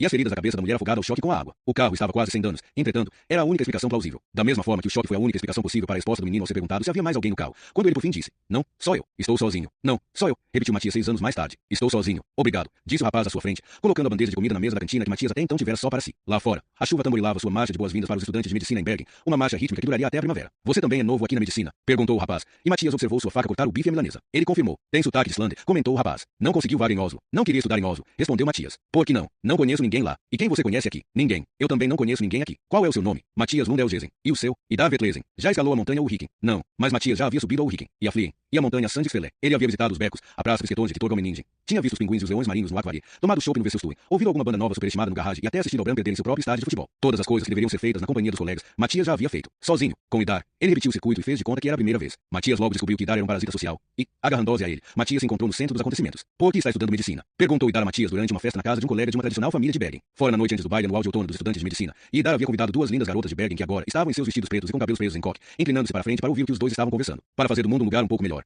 respondeu Matias, terminando sua morna cerveja rança. "E você?" "Ganhar dinheiro, obviamente", respondeu Idar, piscando para as garotas. Uma delas foi sentar-se ao lado de Matias. "Você tem a insígnia de doador de sangue", disse ela. Qual é o seu tipo sanguíneo? B negativo. E você faz o quê? Estou cursando enfermagem. Certo, disse Matias. Em que ano você está? Terceiro. Já pensou em fazer alguma especialia? Não precisamos falar disso, interrompeu ela, colocando a mãozinha quente na coxa de Matias. Ela repetiu a mesma frase quando, 5 horas depois, estava nua embaixo de Matias na cama dele. Isso nunca aconteceu comigo antes, disse ele. Ela sorriu para ele e passou a mão em sua face. Então o problema não é comigo. O quê? Ele gaguejou. Não. Ela riu. Sabe, acho você um fofo. Você é gentil e atencioso. A propósito, o que houve com esses dois aqui? Perguntou ela, pensando a pele em seu torso. Matias sentiu algo sombrio recair sobre si. Algo ruim e sombrio e delicioso. Nasci assim, respondeu. É uma doença. Figura junto com o fenômeno de Raynaud e a esclerodermia. O quê? Uma doença hereditária que aumenta a produção de tecido fibroso, fazendo a pele endurecer. É perigoso. Ela passou o dedo com cuidado sobre o torso dele. Matias sorriu e sentiu o começo de uma ereção. O fenômeno de Raynaud só faz os dedos dos pés e das mãos ficarem frios e brancos. A esclerodermia é pior. O tecido conjuntivo engrossa e faz a pele se esticar. Fica todo liso, as rugas desaparecem. E isso não é bom? Ele sentiu a mão dela descendo pelo seu corpo, tateando. A pele esticada começa a impedir as expressões faciais. Você passa a ter menos delas, como se o rosto endurecesse e ficasse como uma máscara. A mãozinha quente se fechou em volta do pau de Matias. As mãos e depois os braços começam a se dobrar e você não consegue mais esticá-los. Por fim, fica totalmente imóvel enquanto é literalmente asfixiado pela própria pele. Ela sussurrou ofegante. Parece uma morte terrível. O melhor conselho é cometer suicídio antes de enlouquecer de dor. Você se importa em ficar na beirada da cama? Eu queria fazer em pé. É por isso que você estuda medicina, não é? Perguntou ela. Para entender a coisa. Para encontrar uma maneira de viver com isso. A única coisa que eu quero, respondeu ele ao ficar de pé e se posicionar ao pé da cama com a ereção balançando no ar, é descobrir quando está na hora de morrer. O médico recém-formado Matias Rundelgesen era um homem popular na ala neurológica do Hospital Okeland, em Bergen. Tanto os colegas quanto os pacientes o descreviam como uma pessoa competente, atenciosa e, sobretudo, como um bom ouvinte. A última qualidade veio a calhar, visto que Matias frequentemente recebia pacientes com as mais variadas síndromes, a maior parte delas hereditária, e muitas vezes sem perspectivas de cura, apenas de alívio. E quando raramente recebia um paciente com a terrível esclerodermia, estes eram sempre encaminhados ao jovem médico amigável que já começava a pensar numa especialização em imunologia. Foi no início do outono que Laila Asen e seu marido vieram procurá-lo com a filha. As juntas dela haviam enrijecido, e isso lhe causava dores. O primeiro pensamento de Matias foi que podia ser a síndrome de Becquerel. Tanto Laila quanto o marido afirmaram ter doenças reumáticas em suas famílias. Por isso Matias tirou uma amostra de sangue dos dois, além da filha. Quando o resultado chegou, Matias, sentado à sua mesa, teve que lê-lo 3 vezes. E sentiu de novo aquela coisa ruim, sombria e deliciosa vir à tona. As respostas foram negativas, tanto no sentido médico, que excluía a síndrome de Becquerel como causa das aflições, quanto no sentido familiar, que excluía o Sr. Asen como sendo pai biológico da menina. E Matias sabia que ele não fazia ideia, mas que Laila Asen sabia. Ele vira a expressão do rosto dela quando pediu para fazer exame de sangue nos 3. Será que ela ainda trepava com o outro? Que aparência ele teria? Será que morava numa casa com um gramado na frente? Quais defeitos físicos ele teria em segredo? E como e quando a filha descobriria que foi enganada a vida toda por essa puta mentirosa? Matias olhou para baixo e descobriu que tinha derrubado o copo de água. Uma grande mancha molhada se espalhou por entre suas pernas, e ele sentiu o frio passar pela barriga e subir até a cabeça. Ele ligou para Laila Asen e a informou do resultado. O resultado médico. Ela agradeceu com uma voz aliviada e desligou. Matias ficou um bom tempo olhando para o telefone. Meu Deus, como ele a odiava. Depois de estudar, deitou-se na cama estreita de seu apartamento e passou a noite sem conseguir dormir. Ele tentou ler, mas as letras dançavam. Ele tentou se masturbar, o que costumava deixá-lo fisicamente cansado a ponto de dormir depois, mas não conseguiu se concentrar. Ele enfiou uma agulha no dedão do pé, que já havia ficado branco de novo, só para saber se podia sentir alguma coisa. Por fim se encolheu por baixo do edredom, chorando até a madrugada pintar de cinza o céu da noite. Matias também cuidava de casos neurológicos em geral, e um deles era de um oficial da polícia de Bergen. Após o exame, o policial de meia idade estava se vestindo. A combinação de odores corporais e bafo de álcool era quase anestesiante. Então, grunhiu o policial, como se Matias fosse um dos seus subalternos. Neuropatia em estágio inicial, respondeu ele. Os nervos embaixo dos seus pés estão danificados. Sensibilidade reduzida. Acha que é por isso que comecei a andar que nem um maldito bêbado. Você é um bêbado, Rafto. O policial parou de abotoar a camisa, e o rubor lhe subiu ao pescoço como num termômetro. Que merda foi essa que você disse, seu fedelho? Normalmente, o excesso de álcool é a causa da polineuropatia. Se continuar bebendo, corre o risco de ter danos cerebrais permanentes. Já ouviu falar de Korsakoff, Rafto? Não. Vamos torcer para que continue assim. Porque, quando se ouve esse nome, geralmente está ligado a uma síndrome extremamente desagradável, homônima. Quando você se olha no espelho e se pergunta se é um bêbado, não sei o que responde, mas sugiro que, da próxima vez, acrescente essa pergunta. Quer morrer agora ou viver um pouco mais? Jet Rafto olhou longamente para o fedelho de jaleco. Então praguejou baixinho. Saiu marchando e bateu a porta atrás de si. 4 semanas mais tarde, Rafto voltou a ligar. Ele perguntou se Matias podia ir vê-lo. Passe aqui amanhã, respondeu Matias. Não posso. É urgente. Então vá até um pronto-socorro. Me escute, Lundelgesen. Estou de cama há 3 dias sem conseguir me mexer. Você é o único que me perguntou na cara se eu sou um bêbado. Sim, eu sou um bêbado. E não, eu não quero morrer. Ainda não. O apartamento de Jet Rafto fedia a lixo, garrafas de cerveja vazias e a ele mesmo. Mas não há restos de comida, porque não havia comida nenhuma na casa. Isso aqui é um complemento de vitamina B1, disse Matias, segurando a seringa contra a luz. Vai colocá-lo em pé. Obrigado, disse Jet Rafto. 5 minutos depois, ele estava dormindo. Matias passeou pelo apartamento. Na mesa havia uma foto de Rafto carregando uma menina de cabelos escuros nos ombros. Na parede sobre a mesa havia fotos do que só podiam ser locais, onde ocorreram assassinatos. Muitas fotos. Matias ficou olhando para elas. Tirou algumas da parede para estudar os detalhes. Meu Deus, como esses assassinos haviam sido desleixados. A ineficácia ficava mais evidente nos cadáveres com feridas de cortes e golpes. Ele abriu as gavetas procurando mais fotos. Encontrou relatórios, anotações, alguns objetos de valor, como anéis, relógios femininos e colares, e recortes de jornais. Ele leu todos. O nome de Jet Rafto aparecia o tempo inteiro, quase sempre com citações dele em coletivas de imprensa, onde contava sobre a estupidez dos assassinos e sobre como ele os havia desmascarado. Porque aparentemente ele havia pegado todos, um por um. 6 horas depois, quando Jet Rafto acordou, Matias não havia ido embora. Estava ao lado da cama com 2 relatórios de assassinato no colo. Me diga, disse Matias, como você cometeria um assassinato se não quisesse ser pego? Teria evitado meu distrito policial, disse Rafto, procurando com o olhar algo para beber. Se o investigador for bom, não tem um pingo de chance. E se eu insistisse em fazer isso no distrito de um bom investigador? Então eu ficaria amigo do investigador antes de cometer o assassinato, disse Jet Rafto. E então, após o assassinato, eu mataria também. Estranho, comentou Matias. Eu estava pensando a mesma coisa. Nas semanas seguintes, Matias fez várias visitas a Jet Rafto. Ele se recuperava rapidamente, e eles falaram muito longamente sobre doenças, estilo de vida e a morte, e sobre as únicas 2 coisas que Jet Rafto amava na vida, sua filha Catherine, que por motivos incompreensíveis retribuía seu amor, e sobre a pequena cabana na ilha de Fini, o único lugar onde ele podia ter certeza de que estaria em paz. Mas em geral falavam dos casos de assassinato que Jet Rafto havia solucionado, sobre suas conquistas, e Matias o encorajava, dizendo que ele também podia vencer a luta contra o alcoolismo, que podia conseguir outras conquistas na polícia contanto que ficasse longe da garrafa. E, quando o final do outono chegou a Bergen, com dias mais curtos e temporais mais demorados, Matias já estava com seu plano pronto. Um dia, telefonou para a casa de Layla Azem pela manhã. Ele se apresentou e, em silêncio, ela ouviu Matias explicar o motivo de sua ligação. Que havia novas descobertas no exame de sangue da filha dela e que ele sabia que Bastian Azem não era o pai biológico da menina. Era importante que ele tivesse uma amostra de sangue do pai verdadeiro da criança. Isso implicaria que a filha e seu marido fossem colocados a par da situação. Ela concordaria com isso. Matias esperou, dando tempo para a ficha de Layla cair. Em seguida, ele disse que, se ela achasse importante manter aquilo em sigilo, ele gostaria de ajudar mesmo assim, mas precisariam proceder em segredo. Em segredo, repetiu ela, com a apatia de alguém em estado de choque. Como médico, tenho o dever de seguir certas regras éticas sobre imparcialidade em relação ao paciente, ou seja, sua filha. Mas estou pesquisando a síndrome e por isso tenho interesse especial em acompanhar seu caso. Se você puder me encontrar hoje à tarde, com toda a descrição. Claro, respondeu ela com um sussurro trêmulo. Sim, por favor. Ótimo. Pegue o último teleférico para o topo do Hurricane. Lá podemos ficar em paz e depois descemos a pé. Espero que entenda o que estou arriscando e que não mencione esse encontro a nenhuma alma viva. Claro que não. Confie em mim. Ele ainda segurava o gancho depois de ela ter desligado. Com os lábios encostados ao plástico cinza, sussurrou.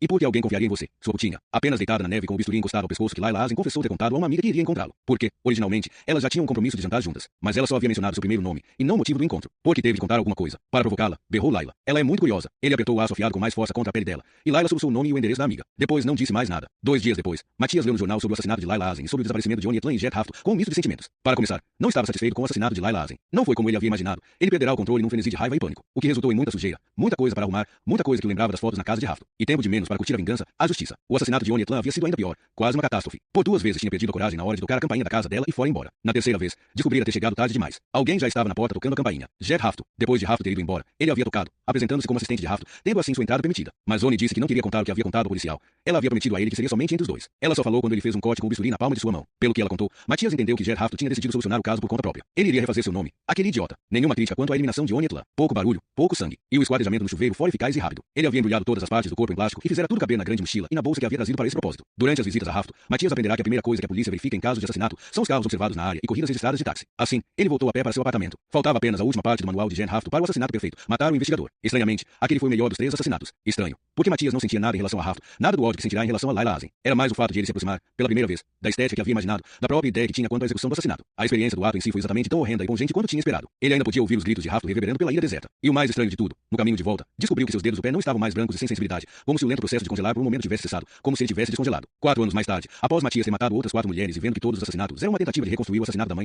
chegou à conclusão de que estava louco. Ou, mais precisamente, que sofria de um grave transtorno de personalidade. Pelo menos era o que indicava toda a literatura que havia consultado sobre o assunto. A natureza ritualística do ato, que de preferência devia ser executado no dia em que caía a primeira neve do ano. A necessidade de construir um boneco de neve. E, não menos importante, o crescente grau de sadismo. Mas essa compreensão em nada o impedia de continuar. Porque o tempo era curto, o fenômeno de Reinald já ocorria cada vez com mais frequência. E ele pensou já poder notar os primeiros sintomas de esclerodemia. Uma rigidez no rosto que com o tempo lhe daria aquele repugnante nariz pontudo e a boca franzida, como a de uma carpa, que os mais gravemente afetados acabam ganhando. Ele se mudará para Oslo para continuar suas pesquisas na área de imunologia e hidrocefalia, pois o centro dessa pesquisa era no Instituto de Anatomia em Gallstad. Paralelamente às pesquisas, ele trabalhava na clínica Marienlyst, recomendado por Idar, que já trabalhava lá. Matias também fazia plantões noturnos no pronto-socorro, pois não conseguia dormir. Não era difícil encontrar as vítimas. Primeiro eram os exames de sangue de pacientes que em alguns casos podiam excluir a paternidade, além dos testes de DNA feitos pelo departamento de paternidade do Instituto de Perícia Técnica. Idar, cuja competência até para ser um médico em geral era bastante limitada, usava Matias, às escondidas, como conselheiro em todos os casos de doenças e síndromes hereditárias. E, se os pacientes fossem jovens, o conselho de Matias era quase sempre o mesmo. Chame a mãe e o pai para a primeira consulta, pegue amostras de mucosa bucal de todos, diga que é só para verificar a flora bacteriana, e encaminhe os exames para o departamento de paternidade para pelo menos sabermos se o ponto de batida está correto. Idar, o idiota, fazia o que Matias mandava, o que significava que Matias logo tinha um pequeno arquivo de mulheres com filhos que velejavam sob bandeira falsa, por assim dizer. E o melhor de tudo, como os exames bucais invariavelmente eram encaminhados em nome de Idar, não havia nenhuma ligação entre o nome dele e essas mulheres. A maneira de atrair as mulheres para a armadilha era a mesma que ele havia aplicado, com êxito, no caso de Layla Azem. Um telefonema e um encontro marcado em algum lugar secreto sem que ninguém ficasse sabendo. Aconteceu apenas uma vez de a vítima escolhida ter desmoronado ao telefone, contando tudo ao marido, o que resultou na dissolução da família, e, assim, ela acabou sendo castigada de qualquer maneira. Durante muito tempo, Matias refletiu sobre a maneira mais eficaz de se ver livre dos cadáveres. Sobretudo, estava claro que o método aplicado no caso de Johnny Etlan não era viável a longo prazo. Ele havia aplicado ácido clorídrico na banheira do seu apartamento, pedaço por pedaço. Um perigo para a saúde, processo trabalhoso e arriscado que havia levado quase 3 semanas. Por isso, foi grande sua alegria quando de repente concebeu a solução. Os tanques de cadáveres no Instituto de Anatomia. Era tão genial quanto simples, exatamente como o cortador de laço incandescente. Ele havia lido sobre esse cortador numa revista especializada em anatomia. O anatomista francês recomendava o uso dessa ferramenta veterinária em cadáveres já em processo de decomposição, porque ela era tão eficaz em tecido macio e apodrecido quanto em osso e podia ser usada em vários cadáveres ao mesmo tempo, sem perigo de transmitir bactérias. Ele entendeu imediatamente que, com um laço elétrico desse para partir suas vítimas, o transporte seria radicalmente simplificado. Sendo assim, entrou em contato com o escritório do fabricante e voou para Rouen em uma manhã nevoada, onde assistiu a demonstração, feita em um inglês vacilante no celeiro caiado no norte da França. O cortador consistia em um simples cabo com a forma e tamanho de uma banana, com um escudo metálico que protegia a mão contra queimaduras. O próprio fio elétrico era fino como uma linha de pesca, entrando em cada ponta da banana, onde podia ser apertado ou afrouxado por um botão no cabo. Também havia um botão de ligar e desligar que ativava o aquecimento da bateria que fazia o fio metálico, parecido com um garrote, adquirir uma coloração branca incandescente em segundos. Matias ficou exaltado, aquele instrumento seria útil para mais do que trinchar cadáveres. Quando escutou o preço, quase caiu na gargalhada. O cortador de fio incandescente custou menos do que a passagem de avião, baterias incluídas. Quando foi publicada uma pesquisa sueca concluindo que entre 15 e 20% de todas as crianças tinham um pai biológico diferente do que pensavam, aquilo refletia bem a estatística que Matias tinha da situação. Ele não estava só, e também não estava sozinho na questão de morrer prematura e cruelmente por causa da putaria da mãe com gente geneticamente corrompida, mas estaria sozinho naquilo, na purificação, na luta contra a doença, na cruzada. Ele duvidava que alguém um dia fosse agradecer-lhe ou homenageá-lo, mas ele sabia o seguinte: todos iriam se lembrar dele, e por muito tempo depois da sua morte, porque finalmente havia encontrado o que seria sua fama póstuma, sua obra-prima, o último floreio de sua espada. Foi o destino que deu a partida. Ele o viu na TV. O policial, Harry Ho, estava sendo entrevistado porque havia pegado um serial killer na Austrália, e Matias se lembrou do conselho de Jet Hafto, fique fora do meu distrito policial. Mas ele também se lembrou de como fora satisfatório matar o caçador. A sensação de supremacia, a sensação de poder. Depois daquilo, nada havia se igualado ao assassinato do policial. E a famosa notoriedade de Ho parecia ter algo de rafto, algo da mesma rudeza e raiva. Entretanto, talvez tivesse esquecido totalmente de Harry Ho, não fosse pelo fato de um dos ginecologistas na clínica Mariennes no dia seguinte na cantina ter mencionado por acaso que ouviu dizer que, apesar das aparências, o policial sólido era alcoólatra e maluco. Gabriela, uma pediatra, acrescentou que o filho da namorada de Ho era seu paciente. Olhe, um ótimo garoto. Com certeza vai se tornar um alcoólatra também. Então, disse o ginecologista. Está nos malditos genes, você sabe. Ho não é o pai, disse Gabriela. Mas o interessante é que aquele que está registrado como pai, um professor russo ou algo assim, de Moscou, também é alcoólatra. Epa, não ouvi isso, gritou Idar Vetlesen, abafando os risos. Não se esqueçam do sigilo profissional, meus amigos. O almoço continuou, mas Matias não conseguiu esquecer o que Gabriela havia dito. Ou melhor, a maneira com a qual havia se expressado, aquele que está registrado como pai.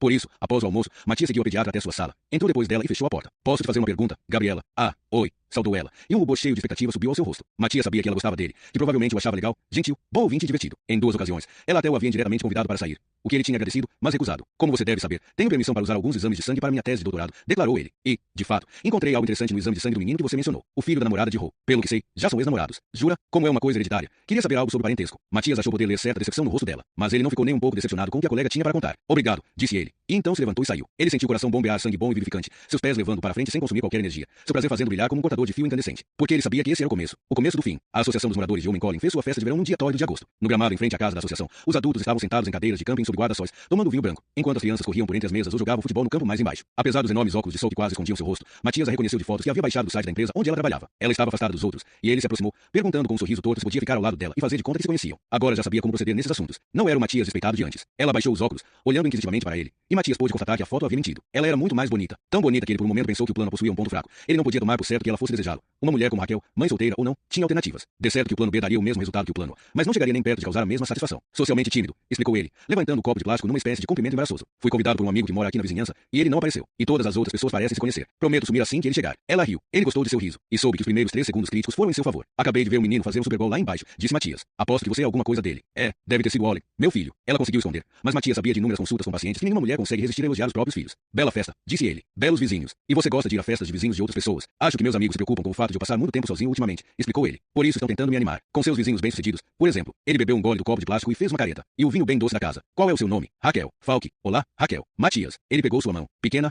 quente. Você não está bebendo nada, disse ele. Permita-me. Vinho doce da casa. De volta, estendendo-lhe o copo, pegou seu pager, que olhou com expressão de preocupação. Sabe de uma coisa, Raquel? Eu adoraria ficar para conhecê-la melhor, mas a emergência está com falta de pessoal e precisa de um homem urgentemente. Vou ter que vestir a roupa de Superman e voar para o centro. Uma pena. Você acha? Talvez seja só por algumas horas. Está pensando em ficar aqui por muito tempo? Não sei. Vai depender de Oleg. Entendo. Veremos. De qualquer maneira, foi um prazer conhecê-la. Pegou a mão dela de novo e partiu sabendo que o primeiro round estava ganho. Ele foi para seu apartamento em Toshov e ficou lendo um artigo interessante sobre hidrocefalia. Quando voltou, às 8, ela estava sentada embaixo de um guarda-sol com um grande chapéu branco e sorriu quando ele se sentou ao seu lado. Salvou algumas vidas. Perguntou ela. A maior parte eram escoriações, respondeu Matias. Uma apendicite. O ápice foi um menino com uma garrafa de refrigerante presa em uma das narinas. Eu disse à mãe dele que o garoto provavelmente era jovem demais para cheirar a coca. Infelizmente, as pessoas não têm muito senso de humor em situações como essas. Raquel riu. Um riso trinado e fino que o fez quase desejar que aquilo tudo fosse de verdade. A tempo, Matias observava o espessamento de certas áreas de sua pele, mas no outono de 2004 percebeu os primeiros sinais de que a doença entrava na fase seguinte. A fase da qual ele não queria fazer parte. O redesamento do rosto. Seu plano era Eli Vale ser a vítima do ano. E nos anos seguintes as putas 20 Becker e Silvia Ottersen. Seria interessante ver se a polícia descobriria a conexão entre as duas últimas vítimas e o depravado AVSTP. Mas, diante dos acontecimentos, seus planos precisavam ser adiantados. Ele sempre prometera a si mesmo que colocaria um ponto final assim que as dores viessem, que não iria esperar. E agora elas estavam se manifestando. Ele resolveu pegar as 3. Além do grande finale, Raquel e o policial. Até agora havia trabalhado às escondidas.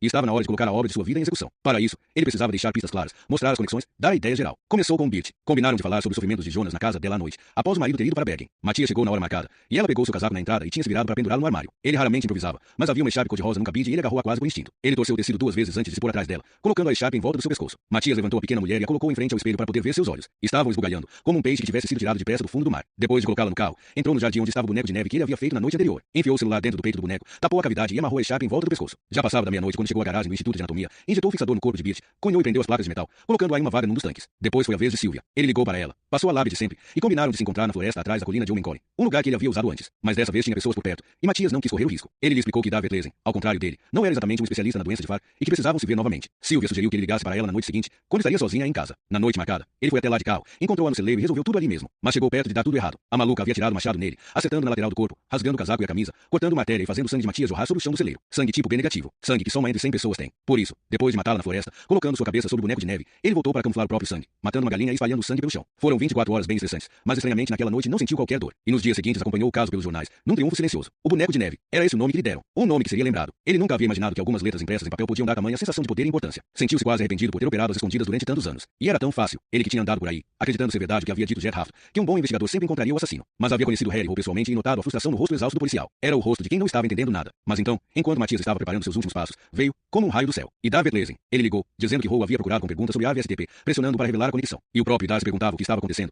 porque era improvável que a escolha das vítimas fosse fortuita. E, além dele mesmo e STP, Matias era o único que conhecia essas duas paternidades, visto que ele, como sempre, o havia ajudado com o diagnóstico. E Davi ficou abalado, é claro, mas, por sorte, Matias conseguiu manter a cabeça fria. Ele pediu para Idar não contar nada a ninguém e encontrá-lo em algum lugar onde não pudessem ser vistos. Matias quase havia começado a rir ao dizer isso, palavra por palavra. Era o que costumava dizer às suas vítimas do sexo feminino. Pensou que devia ser por causa da atenção. Idar sugeriu o clube de curling. Matias desligou e começou a pensar. E lhe ocorreu que podia fazer parecer com que Idar fosse o boneco de neve e, com isso, ao mesmo tempo conseguir um pouco de tempo para trabalhar em paz. Usou a hora seguinte para esboçar os detalhes do suicídio de Idar. E, mesmo que de muitas maneiras apreciasse o amigo, era um processo mental estranhamente excitante e até mesmo estimulante. Como fora o planejamento do grande projeto, o último boneco de neve. Ela teria que, como ele havia feito no primeiro dia de neve há tantos anos, ficar no ombro do boneco, sentir o frio entre as coxas e olhar pela janela, ver a traição, ver o homem que iria matá-la, ver Harry Hole. Ele fechou os olhos e vislumbrou o fio enlaçado sobre a cabeça dela, incandescente e cintilante, como uma auréola falsa.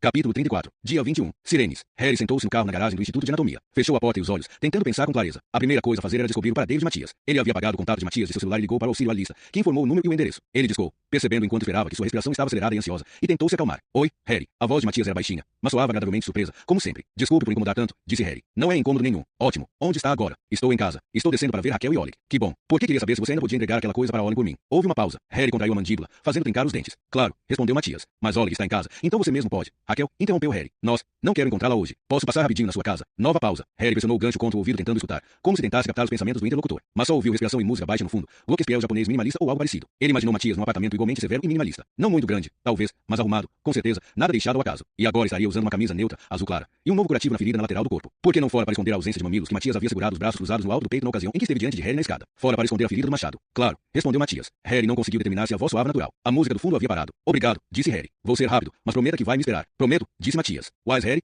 Sim, Harry respirou fundo. Você já sabe o meu endereço? Raquel me disse. Harry xingou a si mesmo, porque não tinha simplesmente dito que conseguiu pelo auxílio à lista. Não havia nada suspeito nisso. Ela disse. Perguntou Matias. Sim, ok. É só entrar. A porta vai estar aberta. Harry desligou e continuou olhando para o telefone. Não conseguiu encontrar uma explicação racional para o pressentimento de que o tempo era curto, de que ele teria de correr antes de ficar escuro demais, e de que era uma questão de vida ou morte. Por isso decidiu que era apenas sua imaginação, que era aquele tipo de medo que não ajudava em nada, o medo que se sente quando a noite cai e não dá para ver a casa dos avós. Ele discou outro número. Sim, atendeu Hagen. A voz estava sem tom, sem vida. Voz de quem está escrevendo seu pedido de demissão. Pensou Harry. Esqueça a papelada, disse Harry. Você precisa ligar para o comandante. Preciso de uma licença para portar arma. Detenção de suspeito de assassinato na Zengata 12 em Toshov. Harry, o resto de Silvio Tessen está num tanque de cadáveres no Instituto de Anatomia. Catherine não é o boneco de neve. Está entendendo? Pausa. Não, confessou Hagen. O boneco de neve é um professor do instituto. Matias Lundelgesen. Lundelgesen. Mas que diabos? Você quer dizer aquele que, sim, o médico que foi tão solícito em nos fazer focar a atenção em David Lesen. A vida havia voltado à voz de Hagen. O comandante vai perguntar se é provável que o homem esteja armado. Bem, disse Harry. Pelo que sabemos, ele não usou arma de fogo em nenhuma das 10 a 12 pessoas que matou. Passaram-se alguns segundos até Hagen perceber o sarcasmo. Vou ligar agora, anunciou ele. Harry desligou e virou a chave na ignição, discando o número de Magnus Scarry com a outra mão. Scarry e o motor responderam em uníssono. Ainda em Trivan? Gritou Harry, acima do barulho. Sim, largue tudo e entre num carro. Pare no cruzamento Zengata Gate. Vamos detê-lo. O bicho está pegando.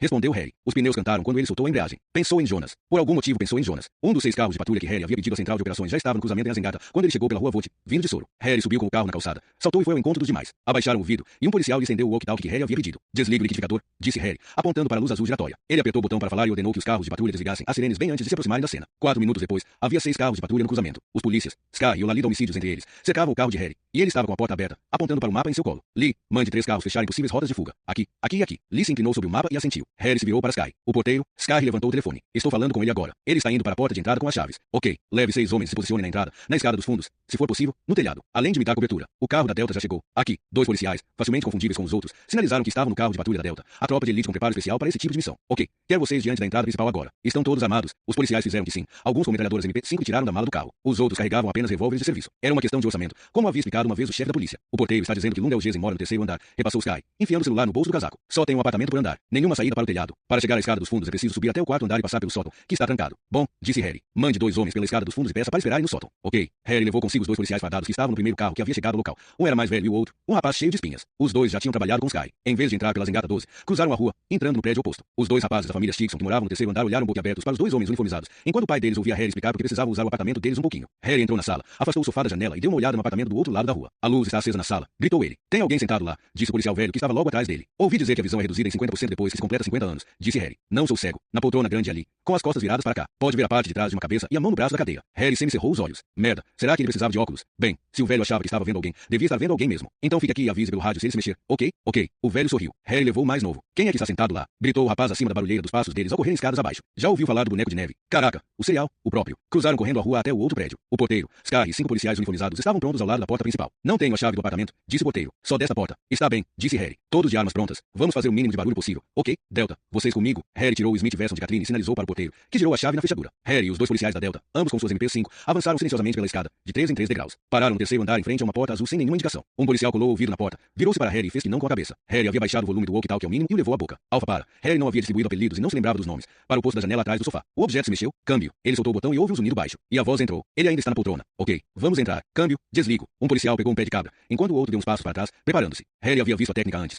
Um força a abertura da porta para o outro entrar correndo. Não porque não pudessem arrombá-la, mas porque o barulho alto, sua força e rapidez paralisavam o objeto. E, em 9 entre 10 casos, o alvo congela na cadeira, sofá ou cama. Mas Harry levantou a mão para pararem. Apertou a maçaneta e empurrou. Matias não havia mentido. Estava aberta. O apartamento não era tão espartano. Não no sentido imaginado por Harry. Quer dizer, era espartano por não haver nada ali. Nenhuma roupa pendurada na entrada, nenhum móvel, nenhuma foto. Apenas paredes desnudas que pediam um novo papel de parede ou camada de pintura. Como se estivesse abandonado fazia tempo. A porta da sala estava entreaberta e, pelo vão, Harry viu o braço na cadeira, a mão descansando nela. Uma mão fina com relógio. Ele prendeu a respiração, deu 2 passos longos, segurou o revólver à frente com as 2 mãos e empurrou a porta com o pé. Pelo canto do olho, notou os outros 2 pararem subitamente. E um sussurro quase inaudível. Jesus Cristo. Um grande lustre aceso pendia sobre a poltrona, iluminando a pessoa sentada ali, cujo olhar estava fixo nele. O pescoço tinha manchas azuis de estrangulamento, o rosto estava pálido e belo, o cabelo preto e o vestido azul celeste com flores miúdas brancas. O mesmo vestido que o da foto do calendário de sua cozinha. Harry sentiu o coração estourar em pedaços dentro do peito, enquanto o resto do corpo ficou petrificado. Ele tentou se mexer, mas não conseguiu se libertar do olhar vítreo dela. Vítreo e acusador, acusando por não ter feito nada. Ele não sabia o que, mas devia ter adivinhado, devia ter impedido, devia tê-la salvado. Ela estava tão branca quanto a mãe dele estivera no leito de morte. Vasculhe o restante do apartamento, disse Harry com voz pastosa, abaixando o revólver. Ele deu um passo cambaleante em direção ao corpo e pôs a mão em volta da mão dela. Estava gélida e sem vida, como mármore. Contudo, ele sentiu um tique, uma pulsação fraca, e por um momento absurdo pensou que ela apenas tivesse sido maquiada para parecer morta. Então olhou para baixo e entendeu que era o relógio tic-taqueando. Não há mais ninguém aqui. Ouviu um policial atrás de se dizer. E um pigarrear. Sabe quem é ela? Sei, respondeu Harry e passou um dedo por cima do vidro do relógio. O mesmo relógio que ele poucas horas antes havia colocado na casinha de passarinhos.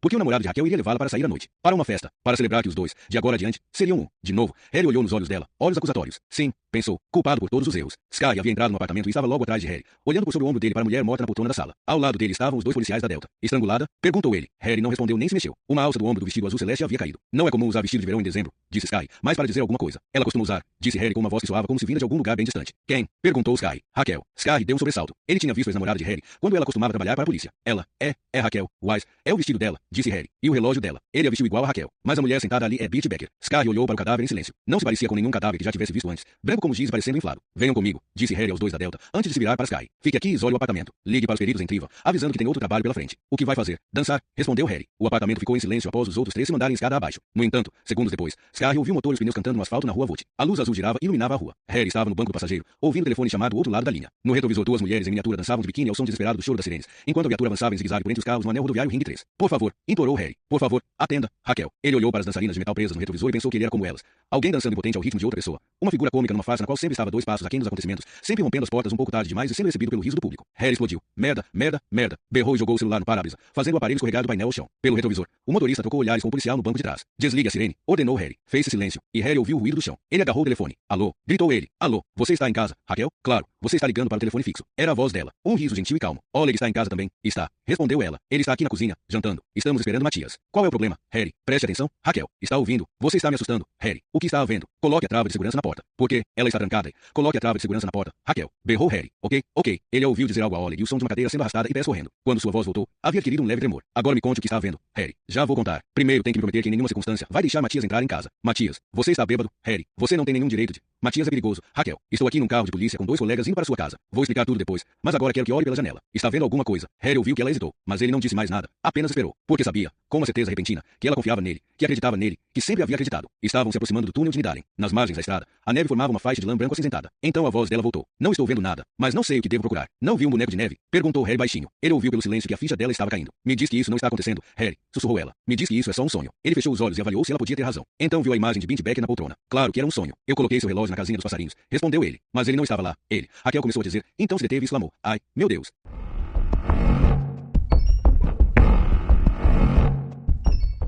Capítulo 35. Dia 21. Monstro. Da cozinha. Raquel podia ver todos os 3 ângulos de onde era possível se aproximar da casa. No fundo havia um declive íngreme, impossível de descer, especialmente agora que a neve havia assentado. Ela foi de janela a janela. Olhou para fora e testou para se assegurar de que estavam devidamente fechadas. Quando seu pai havia construído a casa depois da guerra, mandaram colocar as janelas no alto da parede, protegidas com grades de ferro. Ela sabia que isso era por causa da guerra e por causa de um russo que uma noite havia entrado furtivamente no bunker deles perto de Leningrado, matando a tiros todos os seus companheiros. Todos exceto ele, que estava deitado mais perto da porta, tão exausto que não havia acordado até soar o alarme, descobrindo que seu cobertor estava cheio de cartuchos vazios. Aquela foi a última noite da vida em que dormira direito, ele sempre dizia. Mas ela sempre havia odiado aquelas grades de ferro. Até agora. Não posso subir para o meu quarto? Perguntou Wally, chutando a perna da grande mesa da cozinha. Não, respondeu Raquel. Precisa ficar aqui. O que foi que Matias fez? Harry vai explicar tudo quando chegar. Tem certeza de que trancou direito a trava de segurança? Sim, mãe. Queria que meu pai estivesse aqui. Seu pai? Ela nunca tinha ouvido o filho usar aquela palavra, a não ser ao se referir a Harry, mas isso tinha sido há vários anos. Está falando do seu pai da Rússia. Ele não é o meu pai. Ele disse isso com uma convicção que a deixou arrepiada. A porta do porão. Gritou ela. O quê? Matias tem a chave da porta do porão também. O que fazemos? Simples, disse Wally, esvaziando o copo de água. Você coloca uma das cadeiras do jardim por baixo da maçaneta. Tem a mesma altura. Não tem como alguém entrar. Você já testou? Perguntou ela, surpresa. Harry fez isso uma vez quando brincamos de cowboy. Fique aqui, mandou ela, indo até o corredor e a porta que dava para o porão. Espera. Raquel parou. Eu vi como ele fez, disse Wally, já em pé. Fique aqui, mamãe. Ela o encarou. Meu Deus, como ele havia crescido nesse último ano. Logo estaria mais alto que ela. E, em seu olhar sombrio, a inocência cedia espaço para algo que, por enquanto, talvez fosse apenas uma teimosia juvenil, mas que ela já podia prever que se tornaria a determinação de um adulto. Ela hesitou. Deixa que eu faça isso, pediu ele. Havia uma súplica em seu tom de voz, e ela entendeu que isso era importante para ele, que se tratava de coisas maiores, de se entender com o próprio medo infantil, um ritual de adulto, de se tornar igual ao pai, independentemente de quem Ollie achasse que fosse o pai. Vá,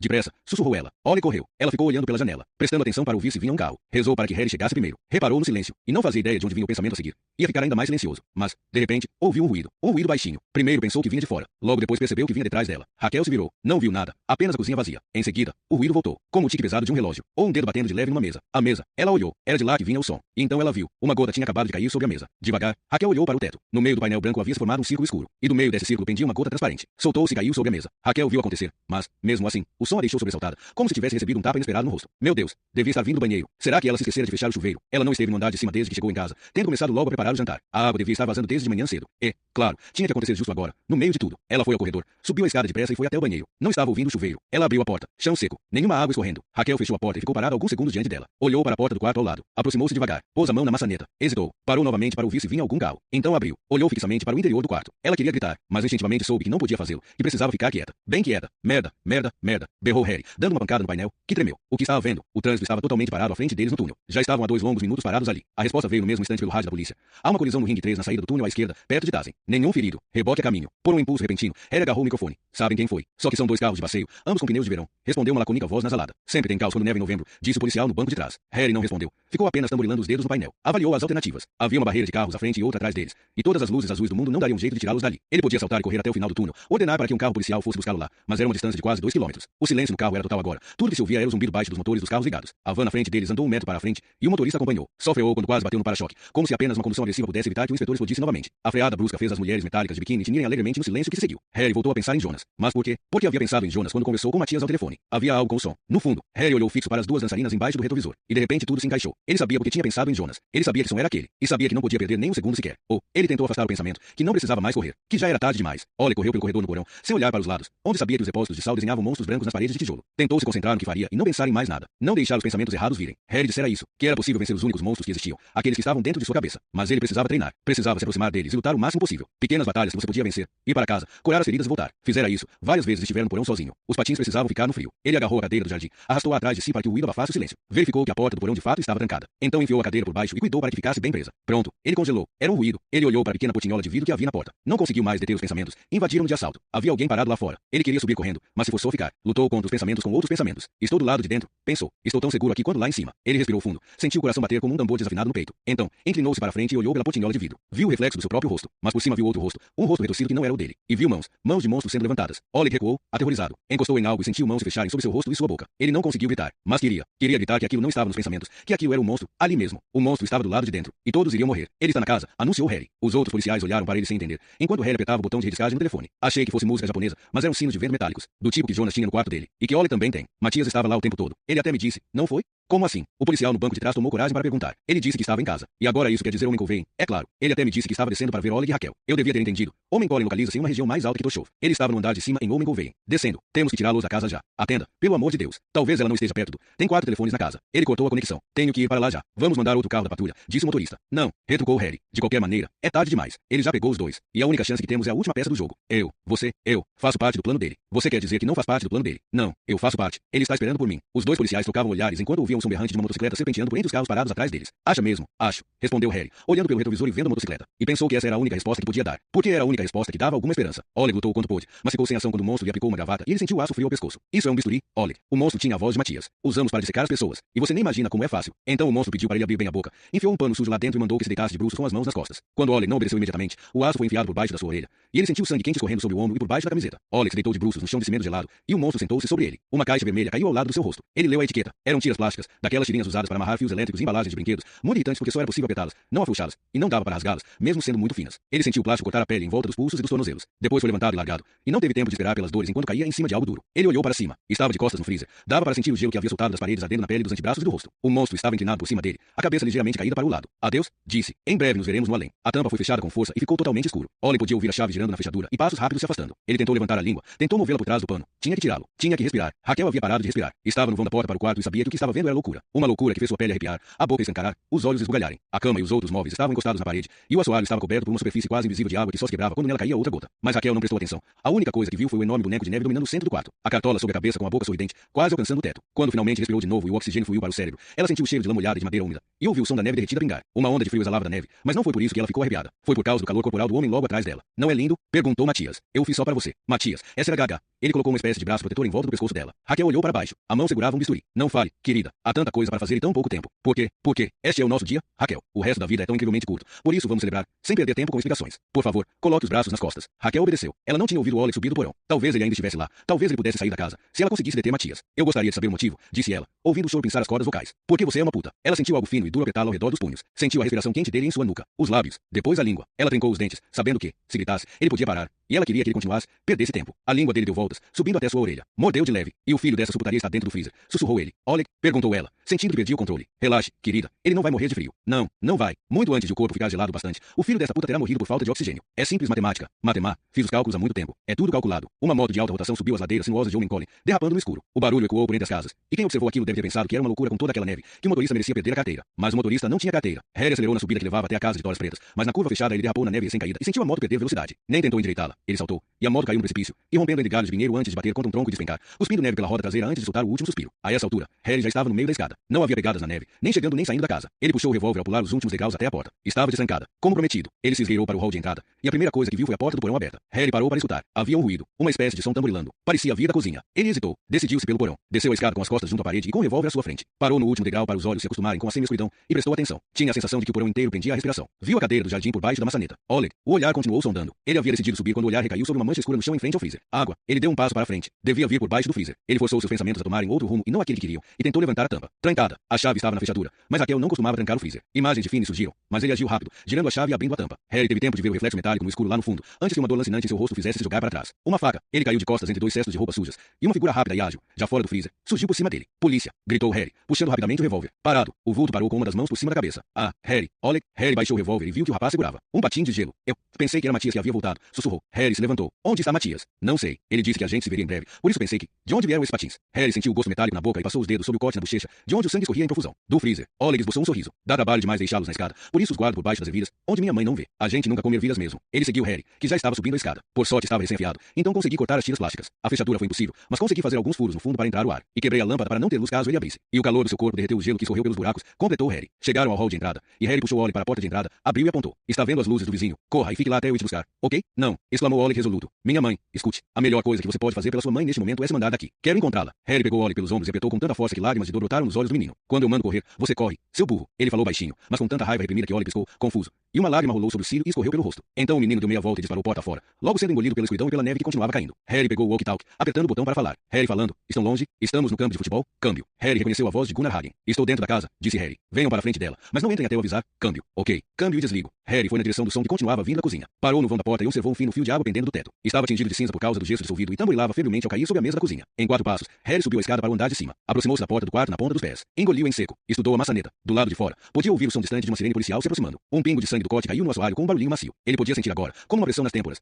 Era ali que tudo terminaria. E que havia certa lógica nisso. Quantas vezes ele não havia ficado assim diante daquela porta, no amanhecer depois de uma noite em que havia prometido estar com ela, com aquela dor na consciência, sabendo que ela dormia lá dentro. Com cuidado, baixou a maçaneta, que ele sabia que rangia exatamente no meio. E ela acordaria. Olharia para ele com aquele olhar sonolento, tentando castigá-lo com esse olhar, até que ele deslizasse por baixo do edredom e se enroscasse em seu corpo, sentindo derreter a resistência nela. E Raquel iria grunhir de prazer, mas não muito. Então ele continuaria passando a mão pelo seu corpo, beijando-a e mordendo-a, sendo subserviente até que ela sentasse por cima dele, Não mais uma rainha sonolenta, mas meando e gemendo, lasciva e ofendida ao mesmo tempo. Ele pegou a maçaneta, sentindo a mão reconhecer seu formato liso e anguloso. Com infinito cuidado pressionou-a para baixo. Esperou pelo rangido familiar, mas ele não veio. Algo estava diferente. A resistência da maçaneta. Alguém teria apertado as molas. Ele a soltou com cuidado. Inclinou-se, tentando olhar pela fechadura. Preto. Alguém havia tapado o buraco. Raquel. Gritou ele. Você está aí? Nenhuma resposta. Ele pôs o ouvido à porta. Achou ter escutado um ruído de arranhar, mas não tinha certeza. Ele pegou de novo na maçaneta. Hesitou. Mudou de ideia. Soltou-a e entrou depressa no banheiro ao lado do quarto. Empurrou a janelinha aberta. Esgueirou-se pelo vão pequeno e se inclinou para fora. Luz fluía por entre as barras de ferro da janela do quarto. Ele apoiou os pés do lado de dentro do batente, tensionando os músculos das pernas e esticando-se para fora da janelinha do banheiro e ao longo da parede. Os dedos tatearam em vão um ponto de apoio entre as toras brutas de madeira, enquanto a neve grudava em seu rosto, derretida e mesclando seu sangue que escorria. Ele aplicou mais força. O batente da janela pressionava sua perna com tanta força que parecia que ia quebrar. As mãos tatearam febrilmente ao longo da parede, como aranhas de 5 patas. Os músculos da barriga doíam, mas era longe demais. Ele não alcançava. Harry olhou para o chão lá embaixo. Sabia que sob a fina camada de neve havia asfalto. As pontas dos dedos tocaram algo frio. Uma barra de ferro. Ele segurou com 2 dedos. 3. Depois, a outra mão. Deixou as pernas doídas se soltarem do batente. Balançou e apoiou os pés contra a parede para aliviar os braços. Finalmente podia olhar para dentro do quarto. E viu. O cérebro lutando para assimilar a cena, mas instantaneamente ciente do que estava vendo. A obra de arte concluída, cujo esboço ele já havia visto. Os olhos de Raquel estavam arregalados e pretos. Estava de vestido. Carmim. Como Campari. Ela era cochonilha. Sua cabeça estava esticada para o teto, como se tentasse olhar por cima de uma cerca. E, nessa posição, ela olhou para baixo e para ele. Seus ombros estavam esticados para trás, e os braços, escondidos. Suas bochechas estavam enormes, como se houvesse uma meia ou um pano dentro da boca. Ela estava montada nos ombros de um enorme boneco de neve. Suas pernas nuas enlaçando o peito do boneco e presas uma à outra. Harry podia ver os músculos dela tremerem de cãibra. Ela não podia cair, de maneira nenhuma, pois em volta do pescoço não havia um fio de aço cinza inerte como no caso de Eli, mas um círculo branco incandescente, como uma absurda imitação de um antigo anúncio de pasta de dente que prometia um círculo de autoconfiança, sorte no amor e uma vida longa e feliz. Do cabo preto de plástico do cortador incandescente saía um fio, que ia até um gancho no teto logo acima da cabeça de Raquel. De lá, o fio conduzia ao outro lado do quarto, à porta. A maçaneta. O fio não era grosso, mas longo o suficiente para ter produzido uma resistência mais perceptível quando Harry testara a maçaneta. Se tivesse aberto a porta, se tivesse pressionado a maçaneta até o fim, o metal incandescente teria cortado o pescoço logo abaixo do queixo dela. Raquel olhou de volta para Harry, sem piscar. Os músculos se repuxavam em seu rosto, alternando expressões de fúria e puro terror. O laço estava estreito demais para ela poder retirar a cabeça ilesa. Em vez disso, ela forçava a cabeça para baixo, para que não entrasse em contato com o círculo mortífero que pendia quase verticalmente em volta do pescoço. Ela olhou para Harry, para o chão e de novo para Harry. E ele entendeu. Pedaços cinzentos de neve já haviam caído na água que cobria o chão. O boneco de neve estava derretendo. Rapidamente, Harry apoiou os pés e puxou as barras de ferro com força máxima. Não se mexeram nem soltaram um esperançoso rangido sequer. O ferro era fino, mas preso no interior das toras. O vulto lá dentro balançava. Segure firme, gritou Harry. Já vou entrar. Mentira. Ele não ia conseguir dobrar aquelas barras de ferro nem com um pé de cabra. E não tinha tempo para começar a serrá-las. Maldito pai dela. Aquele maluco degenerado. Os braços já estavam começando a doer. Ele ouviu a sirene estridente do primeiro carro de polícia entrando no pátio. Harry se virou. Era um dos carros especiais da unidade Delta. Uma Land Rover que mais parecia uma fera grande blindada. Um homem de jaqueta camuflada verde saltou do assento do passageiro, posicionando-se atrás do carro e levantando o walkie-talkie. O aparelho de Harry chiou. Alô. Gritou Harry. O homem olhou ao redor, confuso. Aqui em cima, chefe. Gunnar Hagen se endireitou atrás do carro quando outra viatura chegou com a luz azul ligada. Devemos invadir a casa. Gritou Hagen. Não. Gritou Harry. Ela está com a corda no pescoço lá dentro. Só. Harry levantou o olhar. Não para a cidade abaixo, mas para a colina de Homem-Cole iluminada mais para cima. Só o quê? Harry. Espere. Esperar? Preciso pensar. Harry encostou a testa nas barras frias. Os braços doíam. E ele dobrou as pernas para colocar o máximo do peso sobre os pés. O cortador incandescente devia ter um botão de desligar. Provavelmente no cabo de plástico. Eles podiam quebrar o vidro da janela e enfiar uma vara comprida com um espelho acoplado. Talvez assim pudessem. Mas como poderiam apertar um botão de desligar sem que a coisa toda entrasse em movimento? E Harry afugentou a imagem da pele ridiculamente fina e do tecido macio que protegia a carótida. Tentou ter pensamentos construtivos e ignorar o pânico que berrava em seu ouvido para ele entrar e tomar o controle da situação. Eles podiam entrar pela porta, sem abri-la. Apenas cortar o painel. Precisavam de um serrote elétrico. Mas quem teria um? O bairro de Homem-Cole inteiro. Afinal, todos eles tinham uma floresta de pinheiros no jardim. Arranje um serrote elétrico com o vizinho. Berrou Harry. Ele ouviu passos correndo lá embaixo. E água caindo no quarto. O coração de Harry parou e ele olhou para dentro. O lado esquerdo do corpo havia sumido. Tinha simplesmente deslizado para dentro d'água. O boneco de neve estava em vias de desmoronar. Ele viu o corpo de Raquel tremendo enquanto lutava para manter o equilíbrio, para evitar o laço branco de forca em forma de gota. Nunca conseguiriam chegar a tempo com o serrote, muito menos a tempo de cerrar a porta. O jardim. Harry ouviu a histeria estridente em sua própria voz. A viatura tem um cabo de reboque. Jogue para cá e encoste o Land Rover de costas para a parede. Harry ouviu vozes animadas. O motor do Land Rover acelerando em marcha ré e um porta-malas sendo aberto. Toma. Harry soltou uma das mãos da barra de ferro e se virou a tempo de ver o cabo enrolado vindo ao encontro dele. Ele lançou a mão no escuro, agarrou e segurou enquanto o resto do cabo se esticava, caindo pesadamente ao chão. Prenda a ponta à barra de reboque. Rápido como um raio. Procurou a ponta do cabo, onde havia um mosquetão. Ele bateu o mosquetão no cruzamento entre as barras, no meio da janela, e ouviu o estalo quando travou. Era rápido com algemas. Outro gotejar do quarto. Harry não olhou. Para quê? Vai. Berrou. Ele segurou na calha com as duas mãos, usou as barras como escada e ouviu o Land Rover acelerar no mesmo instante em que se jogou para cima do telhado. Com o peito sobre as telhas e de olhos fechados, ouviu o motor engatar, a rotação cair a grade Ranger. Ranger mais. E mais. Vamos. Harry sabia que o tempo passava mais devagar do que ele estava sentindo, mas não devagar o suficiente. Então, enquanto esperava o estalo auspicioso, a rotação acelerou com um gemido violento. Merda. Harry entendeu que os pneus do Land Rover estavam girando impotentes sobre a neve. Um pensamento esvoaçou em sua cabeça. Ele podia fazer uma prece, mas ele sabia que Deus havia se decidido, que o destino estava esgotado, que o ingresso dele precisaria ser adquirido no mercado negro. Mas, de qualquer modo, a alma dele seria de pouca serventia sem ela. O pensamento esvaneceu no mesmo instante, interrompido pelo som de borracha contra asfalto, a rotação que diminuía e um Ranger crescente. Os pneus grandes e pesados haviam penetrado a neve, encontrando o asfalto. Veio então o estrondo. A rotação rugiu e morreu. Seguiu-se um segundo de total silêncio. Depois, um estalo surdo quando as barras acertaram o carro lá embaixo. Harry se içou para ficar de pé. Ele estava na ponta da calha, com as costas para o pátio, e sentiu que a calha cedia devagar. Então rapidamente se agachou. Agarrou a calha com as duas mãos e tomou impulso. Esticou o corpo e balançou como um pêndulo, indo da calha até a janela. Dobrou-se e enfiou os pés primeiro. No mesmo instante que a velha vidraça cedeu com um tinido por baixo de suas botas, Harry soltou as mãos. E por um décimo de segundo não fazia ideia de onde aterrissaria. Lá embaixo no pátio, na vidraça estilhaçada ou dentro do quarto. Houve um estalo. Um fusível deve ter queimado, e ficou tudo escuro. Harry voou pelo espaço vazio. Não sentiu nada, não se lembrou de nada, não era ninguém. E Quando a luz voltou, só pensou que queria voltar para aquele escuro. Dores se espalhavam pelo corpo inteiro. Ele estava deitado de costas na água gelada, mas devia estar morto, porque estava olhando para cima, para um anjo vestido de vermelho sangue, vendo sua luminosa auréola brilhando no escuro. Devagar, os sons retornaram, o ruído de arranhar, a respiração. Por fim viu o rosto retorcido, o pânico, a bola amarela enfiada na boca escancarada, os pés trepados na neve. Ele só queria fechar os olhos. Um barulho, um gemido baixinho, neve derretendo e caindo. Em retrospecto, Harry não saberia explicar o que de fato aconteceu. Só conseguia se lembrar do cheiro nauseante quando o cortador incandescente cortou, queimando a pele. No mesmo instante em que o boneco de neve ruiu, ele se levantou. Raquel caiu para a frente. Harry levantou a mão direita ao mesmo tempo em que lançou o braço esquerdo em volta das coxas dela para mantê-la erguida. Ele sabia que era tarde demais. Ouviu o chiado de carne queimando, suas narinas se encheram com um cheiro ceboso e doce, e o sangue o acertou no rosto. Ele olhou para cima. Sua mão direita estava entre o fio incandescente e o pescoço de Raquel. O peso do pescoço empurrava sua mão para o fio incandescente, que atravessava a carne dos dedos, como um cortador de ovos cortando um ovo cozido. E assim que tivesse cortado sua mão, cortaria o pescoço dela. A dor veio, surda com atraso, como o martelo de um sino, primeiro reticente, depois insistente. Ele lutou para se manter de pé. Precisava soltar a mão esquerda, cego pelo sangue. Conseguiu içá-la por cima do ombro e esticou a mão livre sobre a cabeça. Sentiu a pele dela com as pontas dos dedos, o cabelo farto, o fio incandescente queimando a própria pele dele, antes que sua mão encontrasse o plástico duro, o cabo. Os dedos encontraram o interruptor. Ele o empurrou para a direita, mas soltou no mesmo instante ao perceber que o laço havia começado a se fechar. Os dedos encontraram outro botão, e ele apertou. Os sons sumiram, a luz bruxuleou, e ele entendeu que estava em vias de perder os sentidos de novo. Respirar, pensou, tratava-se de enviar oxigênio para o cérebro. Mas os joelhos começaram a ceder. O anel incandescente, branco, tornou-se vermelho. E, gradativamente, preto. Atrás de si ouviu o tinir de vidro quebrado por baixo de outras botas. Nós a pegamos, disse uma voz atrás dele. Harry caiu de joelhos na água tingida de sangue, onde flutuavam pedaços de neve e tiras de plástico não usadas. O cérebro ligava e desligava, como se houvesse uma falha no fornecimento de força lá dentro. Alguém disse alguma coisa atrás dele. Harry captou fragmentos, respirou fundo e gemeu. O quê? Ela está viva, repetiu a voz. Sua audição se estabilizou, assim como seu olhar. Ele se virou. Os dois policiais de preto haviam deitado Raquel na cama e cortavam as tiras de plástico. O conteúdo do estômago de Harry veio à tona sem avisar. Em duas ondas ele botou tudo para fora. Olhou para o vômito flutuando na água e sentiu um ímpeto histérico de gargalhar, porque seu dedo parecia ter sido vomitado junto com todo o resto. Ele levantou sua mão direita e olhou para o coto sangrento do dedo do meio, o que confirmou. Era seu dedo flutuando na água. Olhe, era a voz de Raquel. Harry pegou uma tira de plástico, colocou-a em volta do coto e apertou o máximo que conseguiu. Fez a mesma coisa no indicador direito, que fora cortado até o osso, mas que ainda estava firme. Em seguida, foi até a cama, afastou o policial, cobriu Raquel com o edredom e sentou-se ao lado dela. Os olhos que o fitaram estavam arregalados e pretos de choque, e escorria sangue das feridas nos pontos em que o fio incandescente havia entrado em contato com a pele nos dois lados do pescoço. Ele pegou a mão dela usando a esquerda dele, intacta. Olhe, repetiu ela. Ele está bem, disse Harry, respondendo ao aperto dela. Ele está na casa do vizinho. Já acabou. Harry viu o olhar dela tentando entrar em foco. Promete? Sussurrou ela, quase inaudível. Prometo. Graças a Deus. Ela soluçou uma vez, escondeu o rosto nas mãos e começou a chorar. Harry olhou para a mão ferida. Ou as tiras haviam estancado o sangue, ou ele não tinha mais nada dentro de si. Onde está Matias? Perguntou baixinho. Ela levantou o olhar depressa. Você acabou de prometer que... Para onde ele foi? Raquel? Não sei. Ele não disse nada. Sua mão apertou a dele. Não vá agora, Harry. Tenho certeza de que outra pessoa pode. O que foi que ele disse? Ele entendeu pelo retesamento do seu corpo que havia levantado a voz. Ele falou que estava concluído, que só faltava o ponto final, disse ela, de novo com lágrimas nos olhos escuros, e que o fim seria uma homenagem à vida. Uma homenagem à vida? Foram essas as palavras que ele usou? Raquel fez que sim. Harry soltou a mão dela, levantou-se e foi até a janela. Olhou para a noite. Havia parado de nevar. Olhou para o monumento iluminado que se podia ver de qualquer lugar de Oslo. A pista de esqui, como uma vírgula branca em contraste com a montanha preta. Ou um ponto final. Harry voltou à cama. Inclinou-se e beijou-a na testa. Aonde você vai? Sussurrou ela. Harry levantou a mão sangrenta e sorriu. Ver um médico. Ele se retirou do quarto. Quase tropeçou na escada. Saiu para a escuridão fria e branca do pátio, mas a náusea e a tontura não queriam deixá-lo. Hagen estava ao lado do Land Rover, falando no celular. Ele interrompeu a conversa e acenou afirmativamente quando Harry perguntou se eles podiam levá-lo. Harry sentou-se no banco de trás. Pensou no fato de que Raquel havia agradecido a Deus. Ela não podia saber que não era Deus que devia agradecer, que o comprador tinha aceitado a oferta e que o pagamento das prestações havia começado. Para o centro? Perguntou o motorista. Harry fez que não com a cabeça e apontou para cima. O indicador direito parecia estranhamente só entre o polegar e o dedo anelar.